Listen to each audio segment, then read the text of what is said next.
Praise the Lord. கர்த்தருக்கு ஸ்தோத்திரம். Shall we open our Bibles to Zechariah chapter 12 சகரியா 12ஆம் அதிகாரத்துக்கு நம்முடைய வேதங்களை நாம் திறப்போம். and read verses 2 and 3. 2ஆம் 3ஆம் வசனங்களை வாசிப்போம். இதோ சுற்றிலும் இருக்கிற எல்லா ஜனங்களுக்கும் நான் எருசலேமை தத்தளிப்பின் பாத்திரமாக்குகிறேன். எருசலேமுக்கு விரோதமாய் போடப்படும் முற்றுகையிலே யூதாவும் அப்படியே ஆகும். அந்நாளிலே நான் எருசலேமை சகல ஜனங்களுக்கும் பாரமான கல்லாக்குவேன். அதை கிளப்புகிற யாவரும் சிதைக்கப்படுவார்கள். பூமியில் உள்ள ஜாதிகள் எல்லாம் அதற்கு விரோதமாய் கூடிக்கொள்வார்கள். Behold, I will make Jerusalem a cup of trembling unto all the people round about, when there shall be in the siege both against Judah and against Jerusalem. And in that day will I make Jerusalem a burdensome stone for all people. All that burden themselves with it shall be cut in pieces, though all the people of the earth be gathered together against it. Praise the Lord. கர்த்தருக்கு ஸ்தோத்திரம். In the past 3 days we have been seeing different things that are happening around the world that are announcing that Jesus coming is very imminent. இயேசு கிறிஸ்துவின் இரண்டாம் வருகையானது மிகவும் சமீபமாக இருக்கிறது என்று நமக்கு அறிவிக்கக்கூடியதான சம்பவங்கள் நம்மை சுற்றிலும் இருக்கிற உலகத்தில் சம்பவித்துக் கொண்டிருக்கிறதை கடந்த 3 நாட்களாக நாம் சிந்தித்துக் கொண்டு வருகிறோம். We've been seeing in different ways how a great trap is closing in on mankind from different directions. பல்வேறு திசைகளில் இருந்து எப்படி மனிதனை அகப்படுத்துவதற்காக ஒரு பெரிய வலை அல்லது கண்ணி விரிக்கப்பட்டிருக்கிறது என்பதை பல்வேறு கோணங்களில் இருந்து நாம் சிந்தித்து வருகிறோம். And the only way out of escaping from this trap is by putting our faith and trust in Jesus. இந்த கண்ணியிலிருந்து ஒருவன் தப்புவதற்கு ஒரே ஒரு வழி நம்முடைய விசுவாசத்தையும் நம்பிக்கையையும் இயேசுவின் மேல் வைப்பதே ஆகும். Today we are going to see some things that are yet to happen.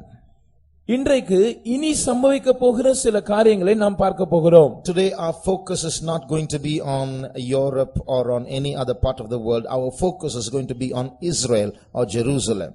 இன்றைக்கு நம்முடைய கவனம் இந்த உலகத்தின் எந்த பகுதியையோ அல்லது ஐரோப்பா கண்டத்தை பற்றியோ இருக்காது.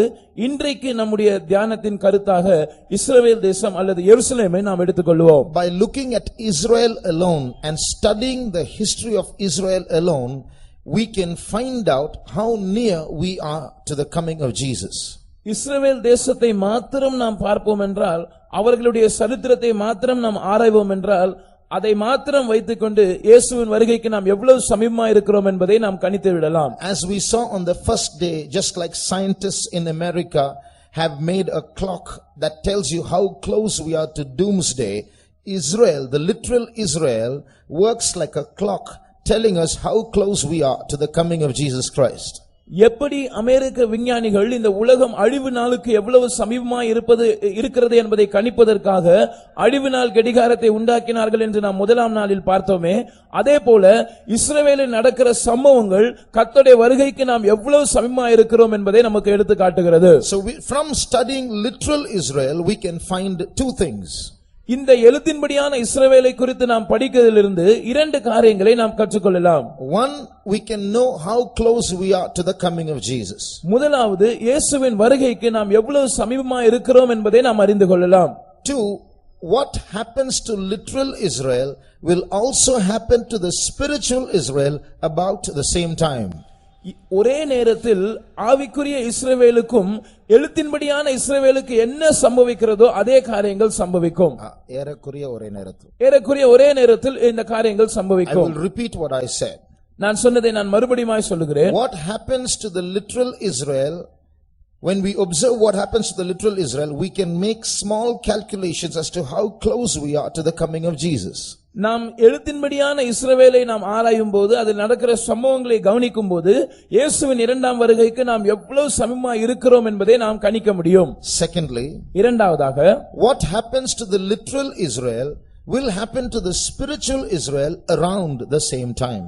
எழுத்தின்படியான இஸ்ரவேலுக்கு சம்பவிக்கிறதான காரியங்கள் ஏறக்குறைய அதே நேரத்தில் ஆவிக்குரிய இஸ்ரவேலுக்கும் சம்பவிக்கும். Now when you consider the city of Jerusalem about which we read, நாம் வாசிக்க கேட்டதான இந்த எருசலேம் பட்டணத்தை பற்றி நாம் தியானிக்கும் போது, when we look at the map of Israel behind, எனக்கு பின்னால் இஸ்ரேல் தேசத்தின் வரைபடம் இருக்கிறது, அதை நீங்கள் கவனிக்கும் போது, this is Israel, இதுதான் இஸ்ரவேல் தேசமா இருக்கிறது. and this small city here is Jerusalem. அங்கே ஒரு சின்ன பட்டணமாய் எருசலேம் இருக்கிறது. Even today, Jerusalem is a controversial place. இன்றைக்கும் எருசலேம் பட்டணம் ஒரு சர்ச்சைக்குரிய அல்லது விமர்சனத்துக்குரிய ஒரு இடமாகவே இருக்கிறது. The Israelites say all of Jerusalem is ours. இஸ்ரவேலர்கள் சொல்லுகிறார்கள் முழு எருசலேமும் எங்களுடையது, எங்களுக்கே சொந்தமானது. And they say Jerusalem is our capital city. எருசலேம் எங்களுடைய தலைநகரமாய் இருக்கிறது என்பதே அவர்களுடைய கூற்றாய் இருக்கிறது. But the United Nations says no, East Jerusalem belongs to Palestine, your capital is Tel Aviv. ஆனால் ஐக்கிய நாடுகள் சபை என்ன சொல்லுகிறது என்றால், கிழக்கு எருசலேம் அது பாலஸ்தீனா தேசத்துக்கு சொந்தமாய் இருக்கிறது, உங்களுடைய தலைநகரம் அது தெல் அவீவ் என்கிற பட்டணமாய் இருக்கிறது. So as we read just now in the key verse written more than 2500 years ago, God has prophesied, I will make Jerusalem a burdensome stone and a cup of trembling to all people. நாம் இப்பொழுது வாசிக்க கேட்டதான இந்த வசனத்தின்படி, இந்த வசனம் ஏறக்குறைய 2500 ஆண்டுகளுக்கு முன்பாக தீர்க்கதரிசனமாக சொல்லப்பட்டிருக்கிறது. அதே போல கர்த்தர் எருசலேமை எல்லா சுற்றிலும் இருக்கிற எல்லாருக்கும் ஒரு தத்தளிப்பின் பாத்திரமாகவும் ஒரு பாரமான கல்லாகவும் மாற்றப் போகிறார். Jerusalem may be approximately as big as Coimbatore. எருசலேம் பட்டணம் ஏறக்குறைய கோயம்புத்தூர் பட்டணத்தை போல அந்த அளவுடையதான பட்டணமா இருக்கும். There is no direct prophecy in the Bible about Coimbatore. வேதத்திலே கோயம்புத்தூரை பற்றி எழுத்தின்படியான தீர்க்கதரிசனம் எதுவும் பதிவு செய்யப்படவில்லை. Pakistan or Sri Lanka is not fighting about Coimbatore. Pakistan அல்லது இலங்கை இந்த நாடுகள் கோயம்புத்தூருக்காக சண்டையிடவில்லை. Coimbatore is as big as Jerusalem but is not a bother or a burdensome stone to the world. Coimbatore ஏறக்குறைய எருசலேம் பட்டணத்தை போல பெரிதான ஒரு பட்டணமா இருக்கிறது. ஆனாலும் அது சுற்றிலும் இருக்கிற ஜனங்களுக்கோ இந்த உலகத்துக்கோ அது ஒரு பாரமான கல்லாகவோ அல்லது தத்தளிப்பின் பாத்திரமாகவோ இல்லை. Jerusalem is only about 48 square miles in area. எருசலேமின் சதுர அளவை பார்க்கும்போது அது ஏறக்குறைய 14 சதுர 48 சதுர மைல்களாகவே இருக்கிறது. It's a small city. அது ஒரு மிக சிறிய பட்டணம் தான். And 2500 years ago this prophet Zechariah has said, I am going to make Jerusalem a burdensome stone to all people. Just imagine prophesying, I am going to make Coimbatore is going to become a world problem. It's like that. ஏறக்குறைய 2500 ஆண்டுகளுக்கு முன்பாகவே இந்த சகரியா தீர்க்கதரிசனமாக இப்படி சொல்லி இருக்கிறார், நான் எல்லா ஜனங்களுக்கும் எருசலேமை ஒரு பாரமான கல்லாக்குவேன். நீங்கள் இப்படி கற்பனை செய்து பாருங்கள், கோயம்புத்தூர் ஒரு உலக அளவில் பிரச்சனை உண்டாக்கக்கூடிய ஒரு இடமாக மாறப்போகிறது என்று ஒரு தீர்க்கதரிசனம் வந்தால் எப்படி இருக்கும்? அதுபோலதான் எருசலேமை பற்றி தீர்க்கதரிசனம் சொல்லப்பட்டிருக்கிறது. So a small city is going to be a global problem is the prophecy, and just as it is prophesied it is happening today. இந்த தீர்க்கதரிசனம் சொல்லுகிறது என்னவென்றால், ஒரு சிறிய பட்டணம் அது முழு உலகத்திலும் பரவக்கூடிய ஒரு பிரச்சனையாக மாறும். இந்த காரியம் தான் இப்பொழுது சம்பவித்துக் கொண்டிருக்கிறது. Why is Jerusalem so important to the world? எருசலேம் பட்டணம் முழு உலகத்துக்கும் ஏன் ஒரு முக்கியத்துவம் வாய்ந்த பட்டணமாய் இருக்க வேண்டும்? There are three reasons why Jerusalem is coveted and wanted by many people in the world. எருசலேம் தேசம் எல்லாராலும் இச்சிக்கப்படத்தக்கதும் விரும்பப்படத்தக்கதுமாய் இருப்பதற்கு 3 காரணங்கள் இருக்கிறது. 1. முதலாவது காரணம், Jerusalem Israel is in the center of 3 continents. Its location is very convenient. எருசலேம் பட்டணம் அல்லது இஸ்ரவேல் தேசம் 3 கண்டங்களுக்கு இடையில் அல்லது அந்த 3 கண்டங்களும் சேருகிற ஒரு இடத்தில் இருக்கிறது. எனவே அது மிகவும் வசதியான ஒரு இடமாய் இருக்கிறது. If you look at this map here, இங்கே இந்த வரைபடத்தை நீங்கள் பார்க்கும்போது, this is Israel. இதுதான் இஸ்ரவேல் தேசம். And this whole portion, although it's not in the map, this is Asia. இதற்கு வலது பக்கத்தில் இருக்கிறதான முழு பகுதியும் அது ஆசியா கண்டமா இருக்கிறது. And this portion below in this map including Egypt, this is Africa. எகிப்திலிருந்து ஆரம்பித்து அதற்கு கீழே இருக்கிறதான அந்த பகுதி முழுவதும் ஆப்பிரிக்கா கண்டமா இருக்கிறது. And this bit here is Turkey. அதற்கு இடது பக்கத்தில் மேலே இருக்கிறதான பகுதி அது துருக்கி தேசமா இருக்கிறது. So where these not Turkey, I'm sorry, Europe, the continent of Europe. அது ஐரோப்பா கண்டமா இருக்கிறது. So where these 3 continents, Europe, Asia and Africa join, that's where Israel is. எந்த இடத்தில் இந்த 3 கண்டங்கள், அதாவது ஆசியா கண்டமும் ஐரோப்பா கண்டமும் ஆப்பிரிக்கா கண்டமும் இணைகிறதோ அந்த இடத்தில் தான் இஸ்ரவேல் தேசம் இருக்கிறது. If you turn to Ezekiel chapter 5 and verse 5. எசேக்கியேல் தீர்க்கதரிசன புத்தகம் 5ஆம் அதிகாரத்தின் 5ஆம் வசனத்துக்கு நீங்கள் திரும்பி வரும்போது you will see Ezekiel did not have any satellite or helicopter or any other means to know this, but he has written this very thing in that verse. எசேக்கியேல் தீர்க்கதரிசிக்கு அந்த நாட்களில் எந்த விதமான விண்வெளி ஆயுதங்களோ அல்லது சேட்டலைட்களோ இருக்கவில்லை. வேற எந்த விதத்திலும் அவர் இதை அறியக்கூடிய சாத்தியக்கூறுகள் அந்த நாளில் இருக்கவில்லை. ஆனால் இதை தீர்க்கதரிசனமாக அவர் சொல்லி இருக்கிறதை நாம் காணலாம். தீர்க்கதரிசனமாக he has written as fact. இதை ஒரு உண்மையாக அவர் எழுதி இருக்கிறதை நாம் பார்க்கலாம். கர்த்தராகிய ஆண்டவர் சொல்லுகிறது என்னவென்றால், இதுவே எருசலேம், புறஜாதிகளின் நடுவிலே நான் அதை வைத்தேன், அதை சுற்றிலும் தேசங்கள் இருக்கிறது. Thus said the Lord God, this is Jerusalem, I have set it in the midst of the nations and countries that are round about her. Look at the accuracy of the scriptures. வேதத்தின் உண்மையான அந்த தன்மையை, நம்பகத்தன்மையை நீங்கள் பாருங்கள். I have set Jerusalem in the midst of the nations. That is how it is in English. ஆங்கிலத்திலே நான் எருசலேமை தேசங்களின் நடுவிலே வைத்தேன் என்று சொல்லப்பட்டிருக்கிறது. It's in the midst of 3 continents. அது 3 கண்டங்களின் மத்தியிலே வைக்கப்பட்டிருக்கிறது. So it is convenient for rulership, for administration and so on. எனவே ஆட்சி செய்கிறதற்கு ஆட்சிக்கு அது மிகவும் உபயோகமான வசதியான ஒரு இடமா இருக்கிறது. When Jesus comes to rule it in the millennium, it will be convenient for him because it's in the midst of the nations. When the Antichrist wants to rule, it will be convenient for him because it is in the midst of the nations. 1000 வருட அரசாட்சியில் இயேசு கிறிஸ்து இந்த பூமியை ஆட்சி செய்ய வரும்போது அவர் எருசலேமிலிருந்து ஆட்சி செய்வார். அது அவருக்கு வசதியா இருக்கும். அதே போல அந்தி கிறிஸ்துவின் ஆட்சியின் போதும் எருசலேமிலிருந்து ஆளுகை செய்வது அவனுக்கு வசதியான ஒரு காரியமா இருக்கும். Because it is in the midst of the nations. ஏனென்றால் அது தேசங்களின் நடுவில் வைக்கப்பட்டிருக்கிறது. The second reason why Jerusalem, such a small city, is so important. எருசலேம் பட்டணம் அது மிக சிறியதா இருந்தும் இவ்வளவு முக்கியத்துவம் வாய்ந்ததா இருப்பதற்கு இரண்டாவது காரணம். Because Jerusalem is a religious city for 3 monotheistic religions in the world. ஒரே கடவுள் உண்டு, கடவுள் ஒருவர்தான் என்ற நம்பிக்கையுடைய 3 முக்கியமான மதங்களுக்கு எருசலேம் தான் அவர்களுடைய மத தொடர்புடையதான தலைநகரமா இருக்கிறது. So Jerusalem is not the capital, but it is an important city for these 3 monotheistic religions. இந்த ஒரே கடவுள் உண்டு என்ற நம்பிக்கையுடைய மதங்களுக்கு எருசலேம் எழுத்தின்படியான தலைநகரம் அல்லது ஆனால் அது அவர்களுக்கு மிகவும் முக்கியத்துவம் வாய்ந்த ஒரு பட்டணமாய் இருக்கிறது. One is Judaism, the religion of Israel. முதலாவது இஸ்ரவேலர்களின் மதமான ஜுடாயிசம், யூத மார்க்கம். For these Jews, Jerusalem is the place where their temple is, and therefore Jerusalem is important. யூதர்களுக்கு எருசலேம் முக்கியமான ஒரு பட்டணமாக இருக்கிறது. ஏனென்றால் அங்கேதான் அவர்களுடைய தேவாலயம் இருக்கிறது. Now it does not exist, but their temple site is there. Therefore Jerusalem is important to them. இப்பொழுது அந்த தேவாலயம் அங்கே இல்லை. ஆனால் அந்த தேவாலயம் இருந்ததான அந்த இடம் அங்கே இருக்கிறபடியால் எருசலேம் அவர்களுக்கு முக்கியத்துவம் வாய்ந்ததா இருக்கிறது. 2, it is important for Christians because that is where Jesus died. இரண்டாவது, இயேசு எருசலேமில் மரித்தபடினாலே கிறிஸ்தவர்களுக்கும் எருசலேம் முக்கியத்துவம் வாய்ந்த ஒரு பட்டணமாக இருக்கிறது. Thirdly, it is important for Muslims because that is where the Muslims claim that Muhammad ascended to heaven. மூன்றாவதாக இஸ்லாமியர்களுக்கும் அது முக்கியத்துவம் வாய்ந்த பட்டணமா இருக்கிறது. ஏனென்றால் அவர்களுடைய நம்பிக்கை என்னவென்றால் அங்கிருந்துதான் அவர்களுடைய நபி ஆகிய அந்த முகமது நபி அவர் வானத்துக்கு எடுத்துக்கொள்ளப்பட்டார். So because of these reasons, for these 3 monotheistic religions, namely Judaism, Christianity and Islam, the Jerusalem is important for the vast majority of people of this world.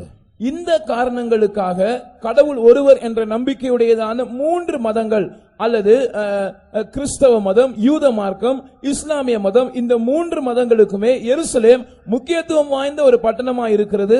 இந்த 3 மதங்களை சார்ந்தவர்கள் தான் இந்த உலகத்தின் பெரும்பகுதியான ஜனத்தொகையாய் இருக்கிறார்கள். The third reason why Jerusalem is going to be a burdensome stone or a couple of trembling or an important place in focus in the last days, கடைசி நாட்களில் எருசலேம் ஒரு தத்தளிப்பின் பாத்திரமாகவும் ஒரு பாரமான கல்லாகவும் அல்லது உலக சரித்திரத்தில் ஒரு முக்கியத்துவம் வாய்ந்த பட்டணமாகவும் இருக்க போவதின் 3வது காரணம், Satan wants that place. சாத்தானுக்கும் அந்த இடம் அவசியப்படுகிறது. What is the reason? காரணம் என்ன? Yesterday we saw about Satan's seat. நேற்றைக்கு நாம் சாத்தானுடைய சிங்காசனத்தை பற்றி பார்த்தோம். This Satan's seat, this particular altar that the Bible calls Satan's seat, is now in Germany. இப்பொழுது சாத்தானுடைய சிங்காசனம் என்று வேதத்தால் அழைக்கப்படுகிறதான இந்த பலிபீடம் ஜெர்மனி தேசத்தில் இருக்கிறது என்று நான் சொன்னேன். So what's going to happen when Satan comes to earth and rules by animating the Antichrist?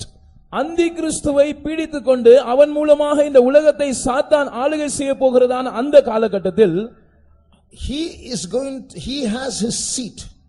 அவனுக்கு ஒரு ஆசனம் அல்லது சிங்காசனம் இருக்கிறது. But he knows that God also has his seat in this world.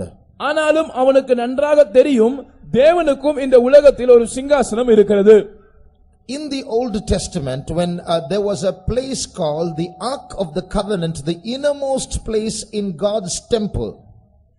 நாம் பழைய ஏற்பாட்டு காலத்தில் பார்க்கும்போது கர்த்தருடைய ஆலயத்தின் மிகவும் உள்பகுதியில் அங்கே ஒரு உடன்படிக்கை பெட்டி இருந்தது. And on that Ark of the Covenant was a slab called the mercy seat. அந்த உடன்படிக்கையின் மேற்பகுதியில் கிருபாசனம் என்று அழைக்கப்படக்கூடிய ஒரு ஆசனம் இருந்தது. So it is a mercy seat. அது கிருபாசனம் அல்லது கிருபையின் ஆசனம் என்று அழைக்கப்படுகிறது. A seat is for someone to sit on. ஆசனம் என்று சொல்லும்போது யாரோ ஒருவர் அமருவதற்காக அது அங்கே வைக்கப்படுகிறது. That was the place that God used to come and sit on and talk to the children of Israel in the Old Testament. பழைய ஏற்பாட்டு காலத்தில் இஸ்ரவேல் ஜனங்களோடு பேசும்படியாக அந்த கிருபாசனத்தின் மேல் தேவன் வந்து அமருவார். So although Satan has his seat, he lusts after God's seat. சாத்தானுக்கு அவனுக்கென்று ஒரு ஆசனம் அல்லது சிங்காசனம் இருந்தாலும் அவன் தேவனுடைய ஆசனத்தை இச்சிக்க கூடியவனாய் இருக்கிறான். From the time he fell, he has wanted to take the place of God, and he has coveted that seat of God, and for a short duration he will occupy that seat during the tribulation period. அவன் என்றைக்கு விழுந்தானோ அன்றையிலிருந்தே அவன் தேவனுடைய ஆசனத்தின் மேல் இச்சையுடையவனாகவே இருந்திருக்கிறான். அவன் இந்த பூமியில் ஆட்சி செய்ய போகிறதான அந்த குறுகிய காலகட்டத்தில் எழுத்தின்படியாகவே அவன் தேவனுடைய ஆசனத்தை எடுத்துக்கொள்வான். So wherever his headquarters is going to be in the first 3.5 years of his reign, in the second 3.5 years he is going to shift his headquarters and he is going to march towards Jerusalem. He is going to walk into the temple of God, walk into the holy place, walk into the most holy place, and sit there in the mercy seat where God is supposed to be. அவனுடைய 7 வருட கால அரசாட்சியின் முதல் பாதியில் அவனுடைய தலைமையகம் அவனுடைய சிங்காசனம் எங்கே வேண்டுமானாலும் இருக்கும், அது இருந்து விட்டு போகட்டும். ஆனால் இரண்டாவது பகுதியில், அதாவது பிந்திய 3.5 வருட ஆண்டு காலத்தில் அவன் நேராக தன்னுடைய தலைமையகத்தை எருசலேமுக்கு மாற்றி அங்குள்ள தேவனுடைய ஆலயத்துக்கு போய் பரிசுத்த ஸ்தலத்தை கடந்து மகா பரிசுத்த ஸ்தலத்துக்கு போய் அங்கே இருக்கிறதான கிருபாசனத்தின் மீது உட்காருவான். Read 2 Thessalonians chapter 2 and verse 4. இரண்டாம் தெசலோனிக்கேயர் 2ஆம் அதிகாரம் அது 4ஆம் வசனத்தை வாசியுங்கள். அவன் எதிர்த்து நிற்கிறவனாயும் தேவன் எண்ணப்படுவதெதுவோ ஆராதிக்கப்படுவதெதுவோ அவை எல்லாவற்றிற்கும் மேலாக தன்னை உயர்த்துகிறவனாயும் தேவனுடைய ஆலயத்தில் தேவன் போல் உட்கார்ந்து தன்னைத்தான் தேவன் என்று காண்பிக்கிறவனாயும் இருப்பான். Who opposeth and exalteth himself above all that is called God or that is worshipped, so that he as God sitteth in the temple of God, showing himself that he is God. So he will go in the middle of his rule and go and sit in the temple of God and tell everybody, I am God. அவன் தன்னுடைய 7 வருட ஆட்சியின் நடுப்பகுதியிலே நேராக இந்த தேவாலயத்துக்கு சென்று தேவனுடைய கிருபாசனத்தில் அல்லது தேவனுடைய ஆசனத்தில் போய் உட்கார்ந்து எல்லாரை பார்த்து நான் தான் தேவன் என்று சொல்லக்கூடியவனாய் இருப்பான். From that day onwards he will shift his office, his headquarters to Jerusalem for the next 3.5 years. அந்த நாள் துவங்கி அடுத்த 3.5 ஆண்டுகளுக்கு அவன் தன்னுடைய தலைமையகத்தை தன்னுடைய அலுவலகத்தை எருசலேம் பட்டணத்துக்கு அவன் மாற்றக்கூடியவனாய் இருப்பான். It is about this that we read in the second part of Revelation chapter 11 and verse 2. இதை பற்றி தான் வெளிப்படுத்தின விசேஷம் 11ஆம் அதிகாரம் அதன் 2ஆம் வசனத்தின் 2வது பகுதியிலே நாம் வாசிக்கிறோம். ஆலயத்திற்கு புறம்பே இருக்கிற பிரகாரம் பிரஜாதியாருக்கு கொடுக்கப்பட்டபடியால் அதை அளவாமல் புறம்பாக்கி போடு, பரிசுத்த நகரத்தை அவர்கள் 42 மாதமளவும் மிதிப்பார்கள். But the court which is without the temple leave out and measure it not, for it is given unto the Gentiles, and the holy city shall they tread under foot 40 and 2 months. The holy city shall they tread under foot 40 and 2 months, that is 3.5 years. பரிசுத்த நகரத்தை அவர்கள் 42 மாதம் அளவும் மிதிப்பார்கள். 42 மாதம் என்று சொல்லும்போது 3.5 வருடங்களை காண்பிக்கிறது. So this Satan is going to get into the Antichrist, who is a man who is going to be the world ruler, and he is going to walk into the temple of God, sit on this mercy seat and say, I am God. சாத்தான் இந்த அந்திகிறிஸ்துவுக்குள் புகுந்து, அந்த அந்திகிறிஸ்து ஒரு மனிதனா இருக்கிறான், அவன் தான் இந்த உலகத்தை ஆட்சி செய்யக்கூடிய அதிபதியா இருப்பான். அவனுக்குள் சாத்தான் புகுந்து அவன் தேவனுடைய ஆலயத்துக்குள் சென்று அங்கே தேவனுடைய ஆசனத்தில் உட்கார்ந்து தன்னை தேவன் என்று சொல்லுகிறவனா இருப்பான். Due to these reasons, Jerusalem is very important for the vast majority of people in this world.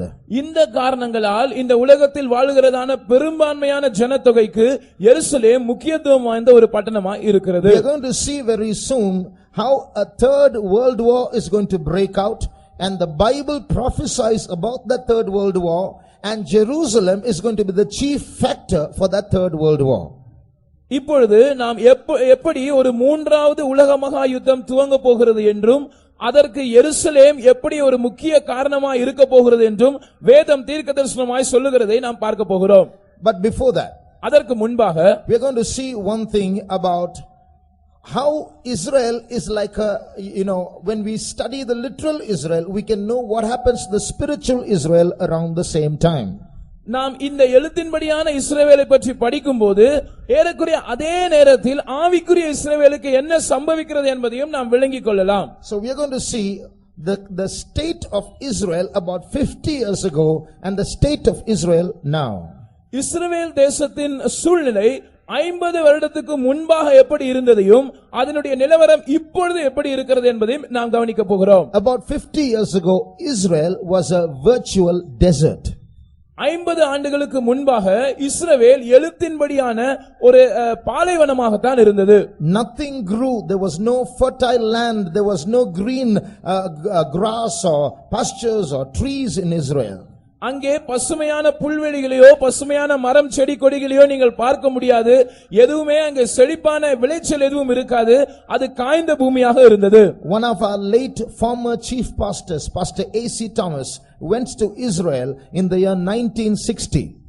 காலம் சென்றதான நம்முடைய தலைமை பாஸ்டர் ஏசி தாமஸ் அவர்கள் 1960ஆம் ஆண்டில் அவர் இஸ்ரவேல் தேசத்துக்கு போயிருந்தார். And he said when he went to Israel, he went to a Hebrew university where he met a professor. அவர் இஸ்ரவேல் தேசத்துக்கு போயிருந்தபோது ஒரு எபிரேய பல்கலைக்கழகத்துக்கு அவர் போனார். அங்கே ஒரு யூத புரொஃபசரை அவர் சந்தித்தார். And that professor, he stooped down, took up the soil, scooped up some soil from his hand, with his hand, and then let it down again and said, "Sir, what will grow in this soil?" அந்த பேராசிரியர் தரையிலிருந்து சில கொஞ்சம் மண்ணை எடுத்து அதை இப்படியாக மேலே தூக்கி காண்பித்து அதை கொஞ்சம் கொஞ்சமாக கீழே சிந்தி நம்முடைய பாஸ்டரை பார்த்து சொன்னார், ஐயா, இந்த மண்ணில் என்ன விளையும்? And he said, "Sir, to make plants grow in Israel, we are importing mud." அவர் மேலும் சொன்னதான காரியம், ஐயா, இஸ்ரவேல் தேசத்தில் செடிகளை வளர்ப்பதற்கு நாங்கள் மணலை அல்லது மண்ணை நாங்கள் வெளிநாட்டிலிருந்து இறக்குமதி செய்கிறோம். Just imagine importing mud to make soil grow. What a cursed state that must be.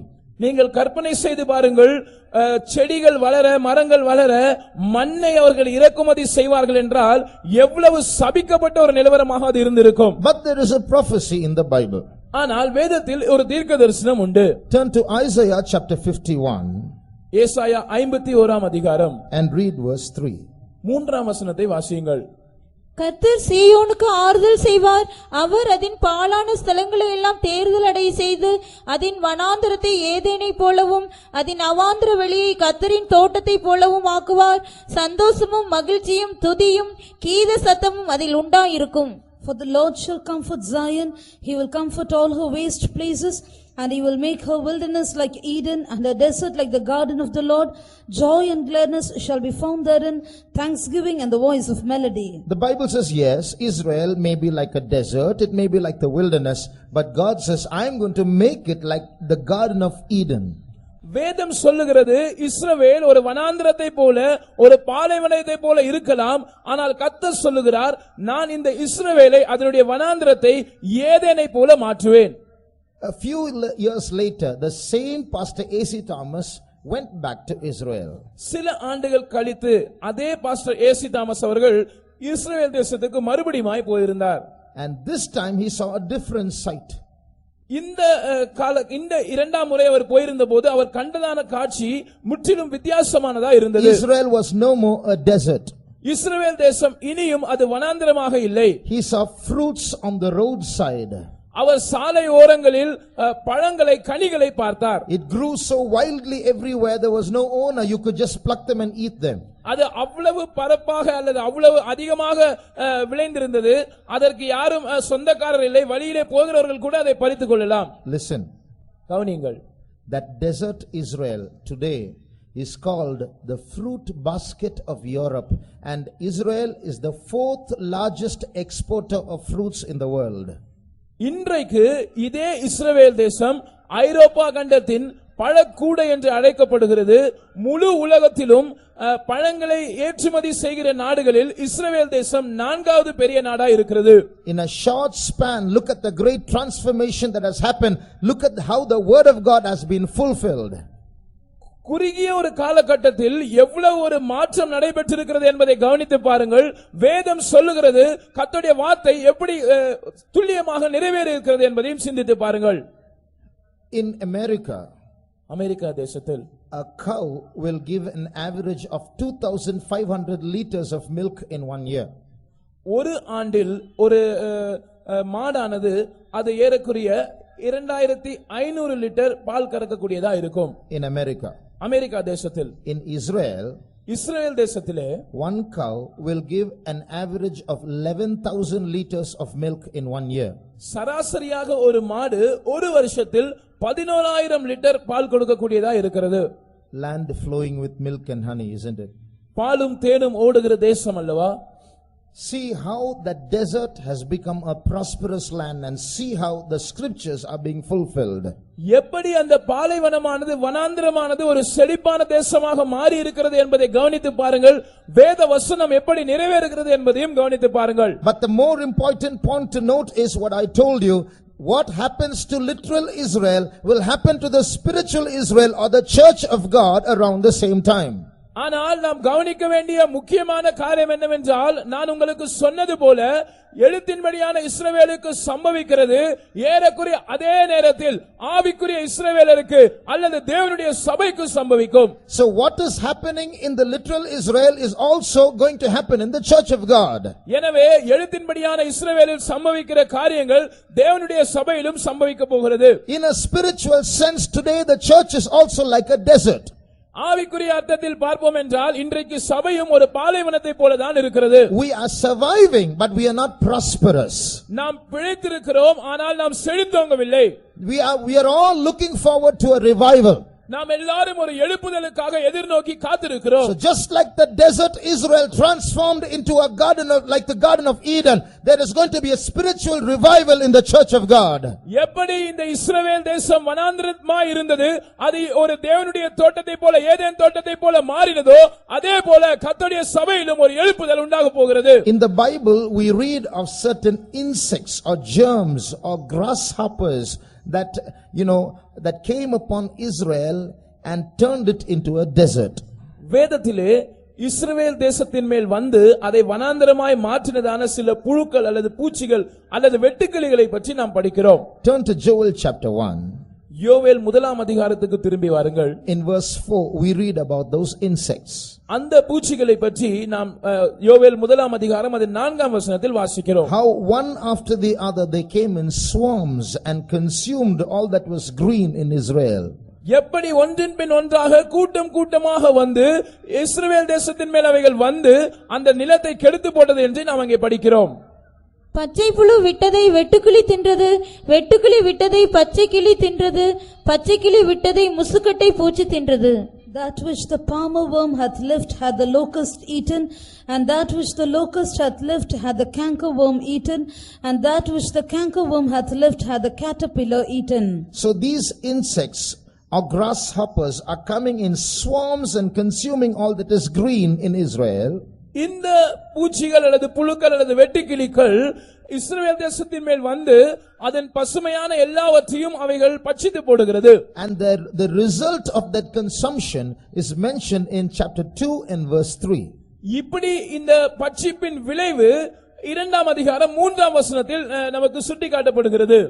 அவைகளுக்கு முன்னாக அக்கினி பட்சிக்கும், அவைகளுக்கு பின்னாக ஜுவாலை எரிக்கும், அவைகளுக்கு முன்னாக தேசம் ஏதேன் தோட்டத்தை போலவும், அவைகளுக்கு பின்னாக பாலான வனாந்தரத்தை போலவும் இருக்கும், அவைகளுக்கு ஒன்றும் தப்பி போவதில்லை. A fire devoureth before them, and behind them a flame burneth. The land is as the garden of Eden before them, and behind them a desolate wilderness, and nothing shall escape them. See what's written, before them is like the garden of Eden. Everything is green, and as they keep eating and go forwards, what is left behind them is a wilderness. அவைகளுக்கு முன்பாக தேசம் Eden தோட்டத்தை போல இருக்கும்.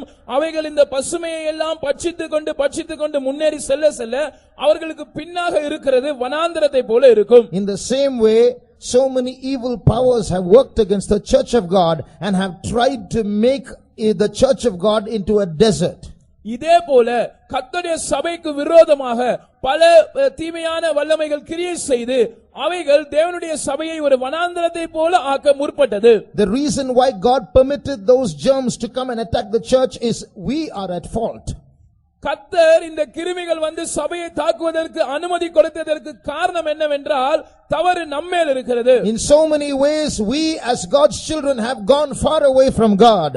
எத்தனையோ விதங்களில் தேவனுடைய பிள்ளைகளாகிய நாம் தேவனை விட்டு தூரமாய் போயிருக்கிறோம். The love of God in the early church, the consecration of the early church, the holiness of the early church is not there today. ஆதி சபையில் இருந்ததான அந்த அன்பு, ஆதி சபையில் இருந்ததான அந்த பிரதிஷ்டை, ஆதி சபையில் இருந்ததான அந்த பரிசுத்தம் இன்றைக்கு சபையில் இல்லை. And therefore these insects have consumed all that remains in God's kingdom. எனவே தேவனுடைய ராஜ்யத்தில் மீதியா இருக்கிறதான எல்லாவற்றையும் இந்த பூச்சிகள் அவைகள் பட்சித்து போடுகிறது. But at the same time, just like the desert in the literal Israel was converted back into the Garden of Eden.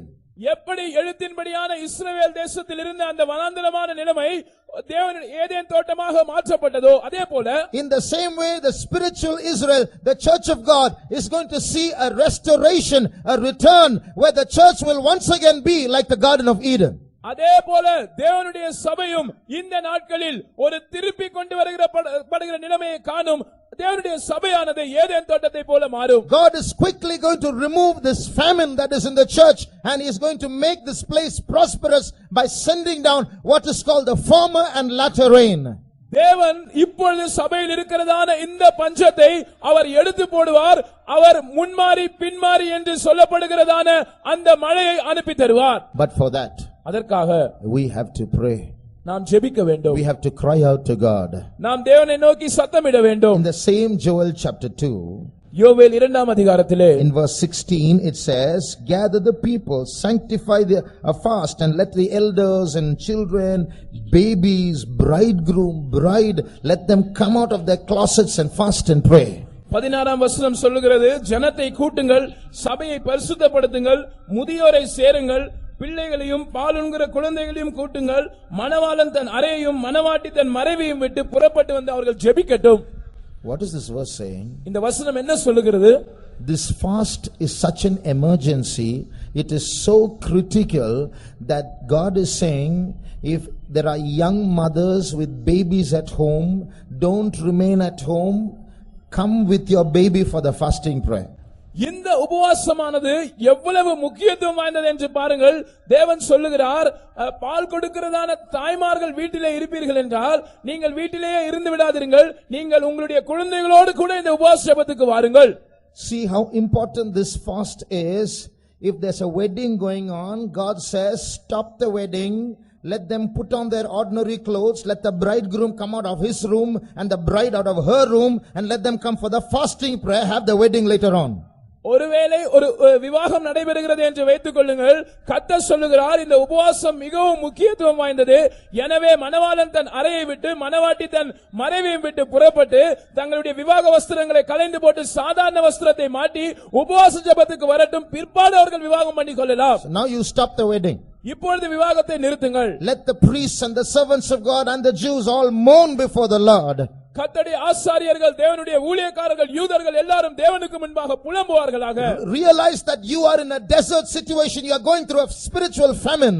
நீங்கள் ஒரு ஆவிக்குரிய பஞ்சத்தின் வழியாய் கடந்து போகிறீர்கள் என்பதையும், நீங்கள் ஒரு வனாந்தரமான சூழ்நிலையில் இருக்கிறீர்கள் என்பதையும் நீங்கள் உணர்ந்து கொள்ளுங்கள். Then verse 18 says the Lord will have pity on his people.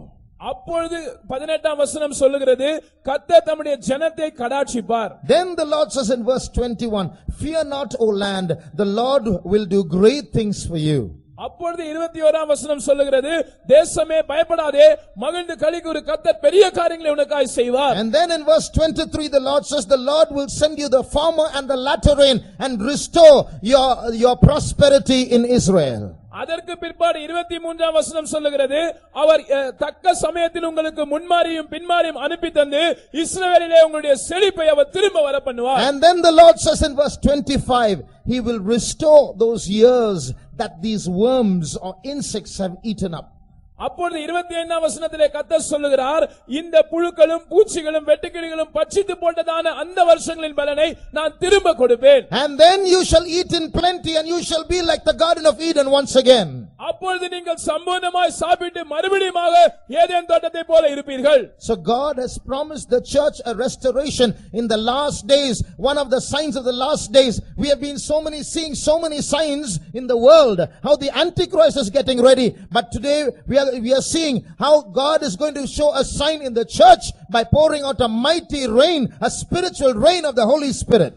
நாம் உலகத்திலே நடைபெறுகிறதான அடையாளங்களை பற்றி கவனித்துக் கொண்டு வந்தோம். எப்படி அந்தி கிறிஸ்து ஆயத்தமாகிக் கொண்டிருக்கிறான் என்பதை பார்த்துக் கொண்டு வந்தோம். ஆனால் இன்றைக்கு நாம் சபையை பற்றி பார்க்கிறோம். கர்த்தர் சபையிலே ஒரு அடையாளத்தை கொடுக்கிறார். கர்த்தர் சபையை திரும்பி வர பண்ணுவதாக வாக்கு பண்ணுகிறார். கர்த்தர் ஒரு பின்மாரி மழையை, பரிசுத்தாவின் மழை அனுப்புவதாக வாக்குத்தத்தம் பண்ணுகிறார். When historical events take place, சரித்திர ரீதியான நிகழ்வுகள் நடக்கும்போது, especially Bible prophecies, குறிப்பாக வேதத்தில் தீர்க்கதரிசனமாய் சொல்லப்பட்டவைகள் நடக்கும்போது, it repeats itself periodically in cycles. அது ஒரு சக்கரத்தை போல ஒரு காலத்தில் இருந்து மறு காலத்தில் அது திரும்பவும் நடைபெறும். So if you turn to Ecclesiastes chapter 1 and verse 9, புலம்பல் பிரசங்கி 1ஆம் அதிகாரம் 9ஆம் வசனத்தை நீங்கள் வாசிக்கும்போது, the thing that has been, it is that which shall be, and that which is done is that which shall be done, and there is no new thing under the sun. முன் இருந்ததே இனிமேலும் இருக்கும், முன் செய்யப்பட்டதே பின்னும் செய்யப்படும், சூரியனுக்கு கீழே நூதனமானது ஒன்றுமில்லை. So from this verse and from history itself, we can see how history tends to repeat itself in periods. சரித்திரத்தை நாம் பார்க்கும் போதும் இந்த வசனத்தின் அடிப்படையிலும் எப்படி சரித்திரம் குறிப்பிட்ட காலகட்டத்துக்கு பிற்பாடு அது மறுபடியுமாய் நிகழ்கிறது என்பதை நாம் அறியலாம். See, we just saw how God is going to restore the luscious experience or the green experience that Israel once lost. இஸ்ரவேல் இழந்து போனதான அந்த பசுமையான செழிப்பான அனுபவத்தை தேவன் எப்படி அதற்கு திருப்பி தரப்போகிறார் என்பதை நாம் இப்பொழுது பார்த்தோம். We just read that in Joel chapter 2. நாம் யோவேல் 2ஆம் அதிகாரத்தில் அதை நாம் வாசிக்க கேட்டோம். But in the same Joel chapter 2, God is prophesying how the same thing is going to happen to the spiritual Israel also, the church of God. ஆனால் அதே யோவேல் 2ஆம் அதிகாரத்திலே இதே காரியம் கர்த்தருடைய சபைக்கு அல்லது ஆவிக்குரிய இஸ்ரவேலுக்கு சம்பவிக்க போகிறதையும் தேவன் தீர்க்கதரிசனமாக சொல்லுகிறார். Read verse 28 of Joel chapter 2.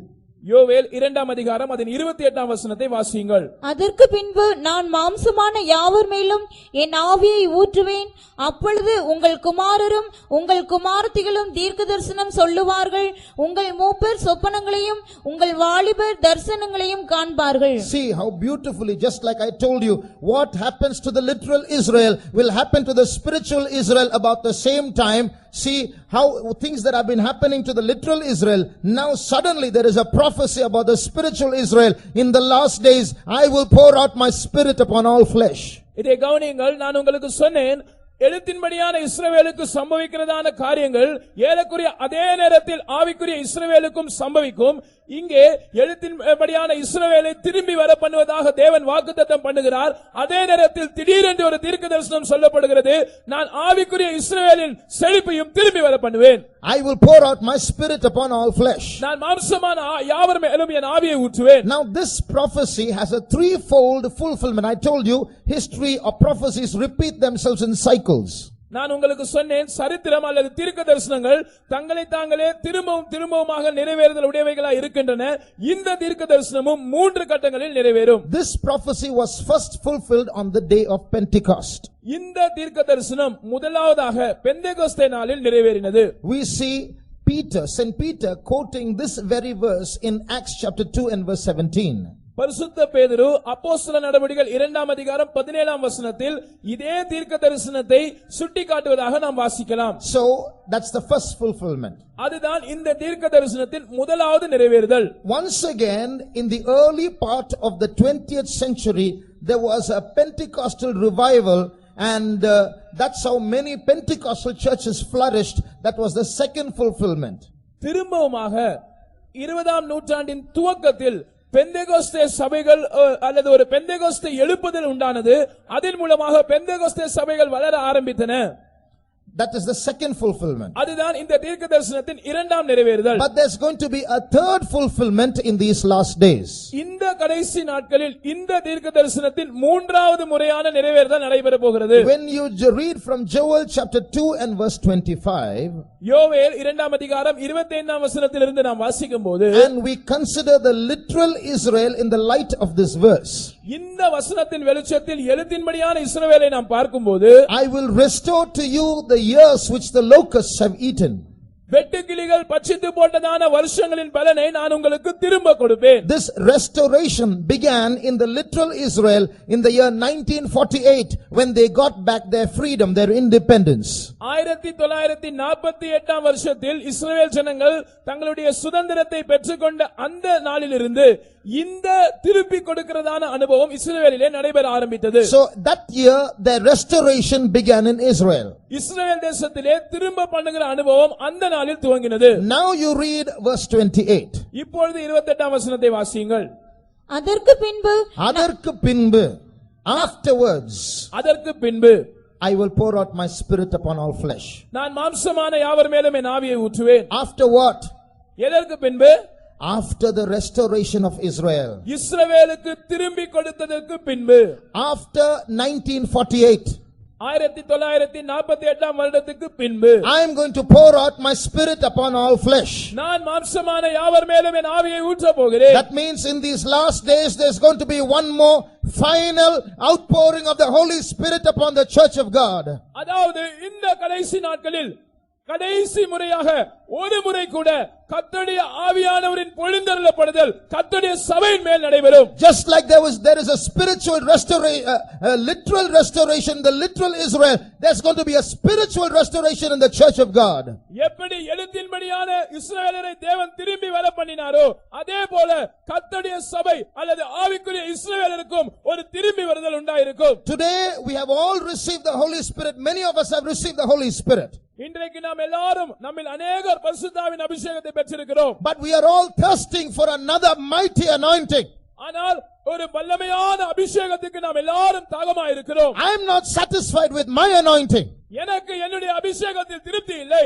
I want a mighty revival coming down upon the church of God. நான் தேவனுடைய சபையின் மேல் ஒரு வல்லமையான எழுப்புதல் வருவதை வாஞ்சிக்கிறேன். All those who say yes, I am also looking forward for such a revival, put up your hands. ஆம், நானும் கூட இப்படிப்பட்ட ஒரு எழுப்புதலுக்காக காத்துக் கொண்டிருக்கிறேன் என்று சொல்லுகிறவர்கள் உங்கள் கைகளை உயர்த்துங்கள். Fear not, O land, be glad and rejoice. The Lord is going to do great things, O church of God. தேசமே பயப்படாதே, மகிழ்ந்து களிகூரு, கர்த்தர் பெரிய காரியங்களை செய்வார். He is going to pour out his spirit once again upon all flesh. அவர் மறுபடியுமாக மாம்சமான யாவர் மேலும் தன் ஆவியை ஊற்றப் போகிறார். Hallelujah. So there's going to be a mighty revival in the last days. When that happens, remember Jesus is coming very soon. கடைசி நாட்களில் ஒரு வல்லமையான எழுப்புதல் உண்டாக போகிறது. அது நடைபெறும் போது நீங்கள் நினைத்துக் கொள்ளுங்கள், இயேசு வெகு சீக்கிரம் வருகிறார். Today other lords beside our Lord seem to be having dominion over us. இன்றைக்கு நம்முடைய ஆண்டவரை அல்லாமல் அந்நிய தேவன்மார் நம்மை ஆள்வது போல் இருக்கிறது. But the Lord is going to give us deliverance. ஆனால் தேவன் நமக்கு விடுதலை தர போகிறார். That's why the Lord is calling us the prisoners of hope.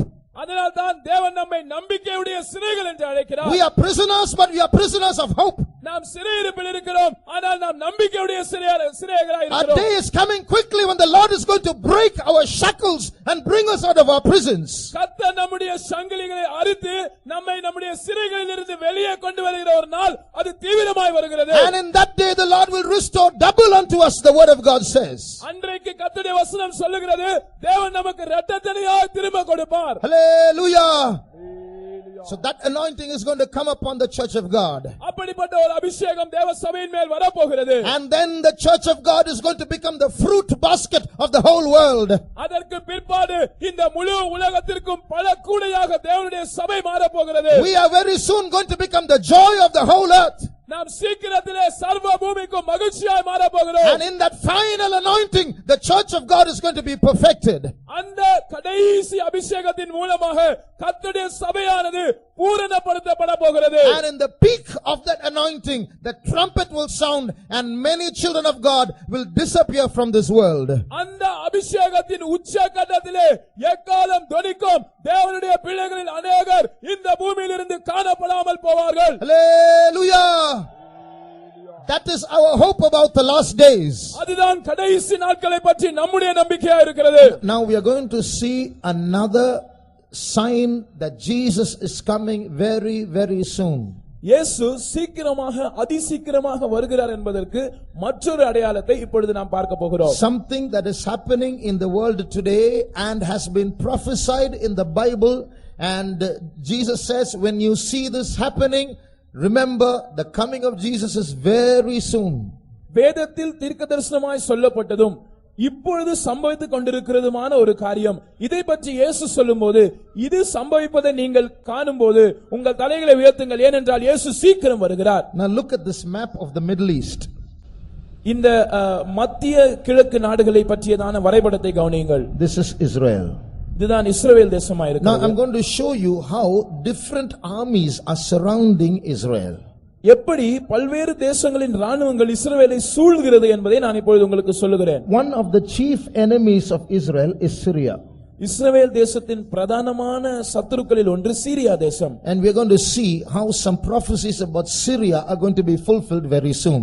சீரியாவை பற்றி சொல்லப்பட்டிருக்கிறதான சில தீர்க்கதரிசனங்கள் எப்படியாக நிறைவேறப் போகிறது, வெகு சீக்கிரத்தில் அது நடக்கப் போகிறது என்பதை நாம் பார்க்க போகிறோம். On January 31st this year, 2013 இந்த ஆண்டின் ஜனவரி 31 தேதி a fleet of trailers were moving across Syria carrying missiles secretly. ஏவுகணைகளை சுமந்து கொண்டு ஒரு கூட்டம் வண்டிகள், ட்ரெய்லர் வண்டிகள் சீரியா தேசத்தை நோக்கி, சீரியா தேசத்திலிருந்து பிரயாணப்பட்டு ரகசியமாக சென்று கொண்டிருந்தது. They were crossing Syria going to an unknown destination.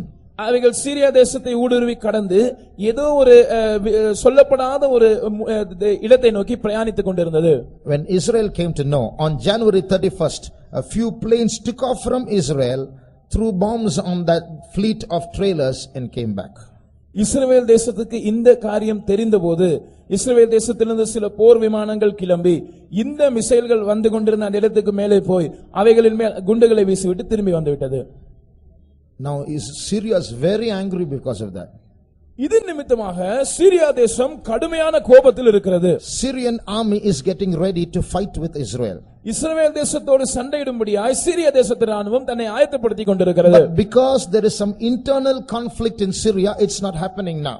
ஆனால் இந்த காரியம் இப்பொழுது சம்பவிக்காததற்கு காரணம் சீரியா தேசத்தில் சில உள்நாட்டு கலகம் இருக்கிறது. So one, the Syrian army is getting ready to fight with Israel. முதலாவது காரியம், சீரியா தேசத்து ராணுவம் இஸ்ரவேலோடு சண்டையிடும்படியாய் ஆயத்தமாகிறது. Secondly, இரண்டாவதாக, this is Iran. இது ஈரான் தேசமா இருக்கிறது. One part, a small part of the army of Iran is stationed here in the southern part of Syria near Israel. Iran தேசத்தின் ராணுவத்தின் ஒரு பகுதியானது இஸ்ரவேல் தேசத்துக்கு அருகாமையில் இருக்கிறதான சீரியாவின் தெற்கு எல்லையில் நிறுத்தி வைக்கப்பட்டிருக்கிறது. So that's the second army. இது இரண்டாவது ராணுவம். Not only that, அது மாத்திரமல்ல, this small blue nation here is Lebanon, the country of Lebanon.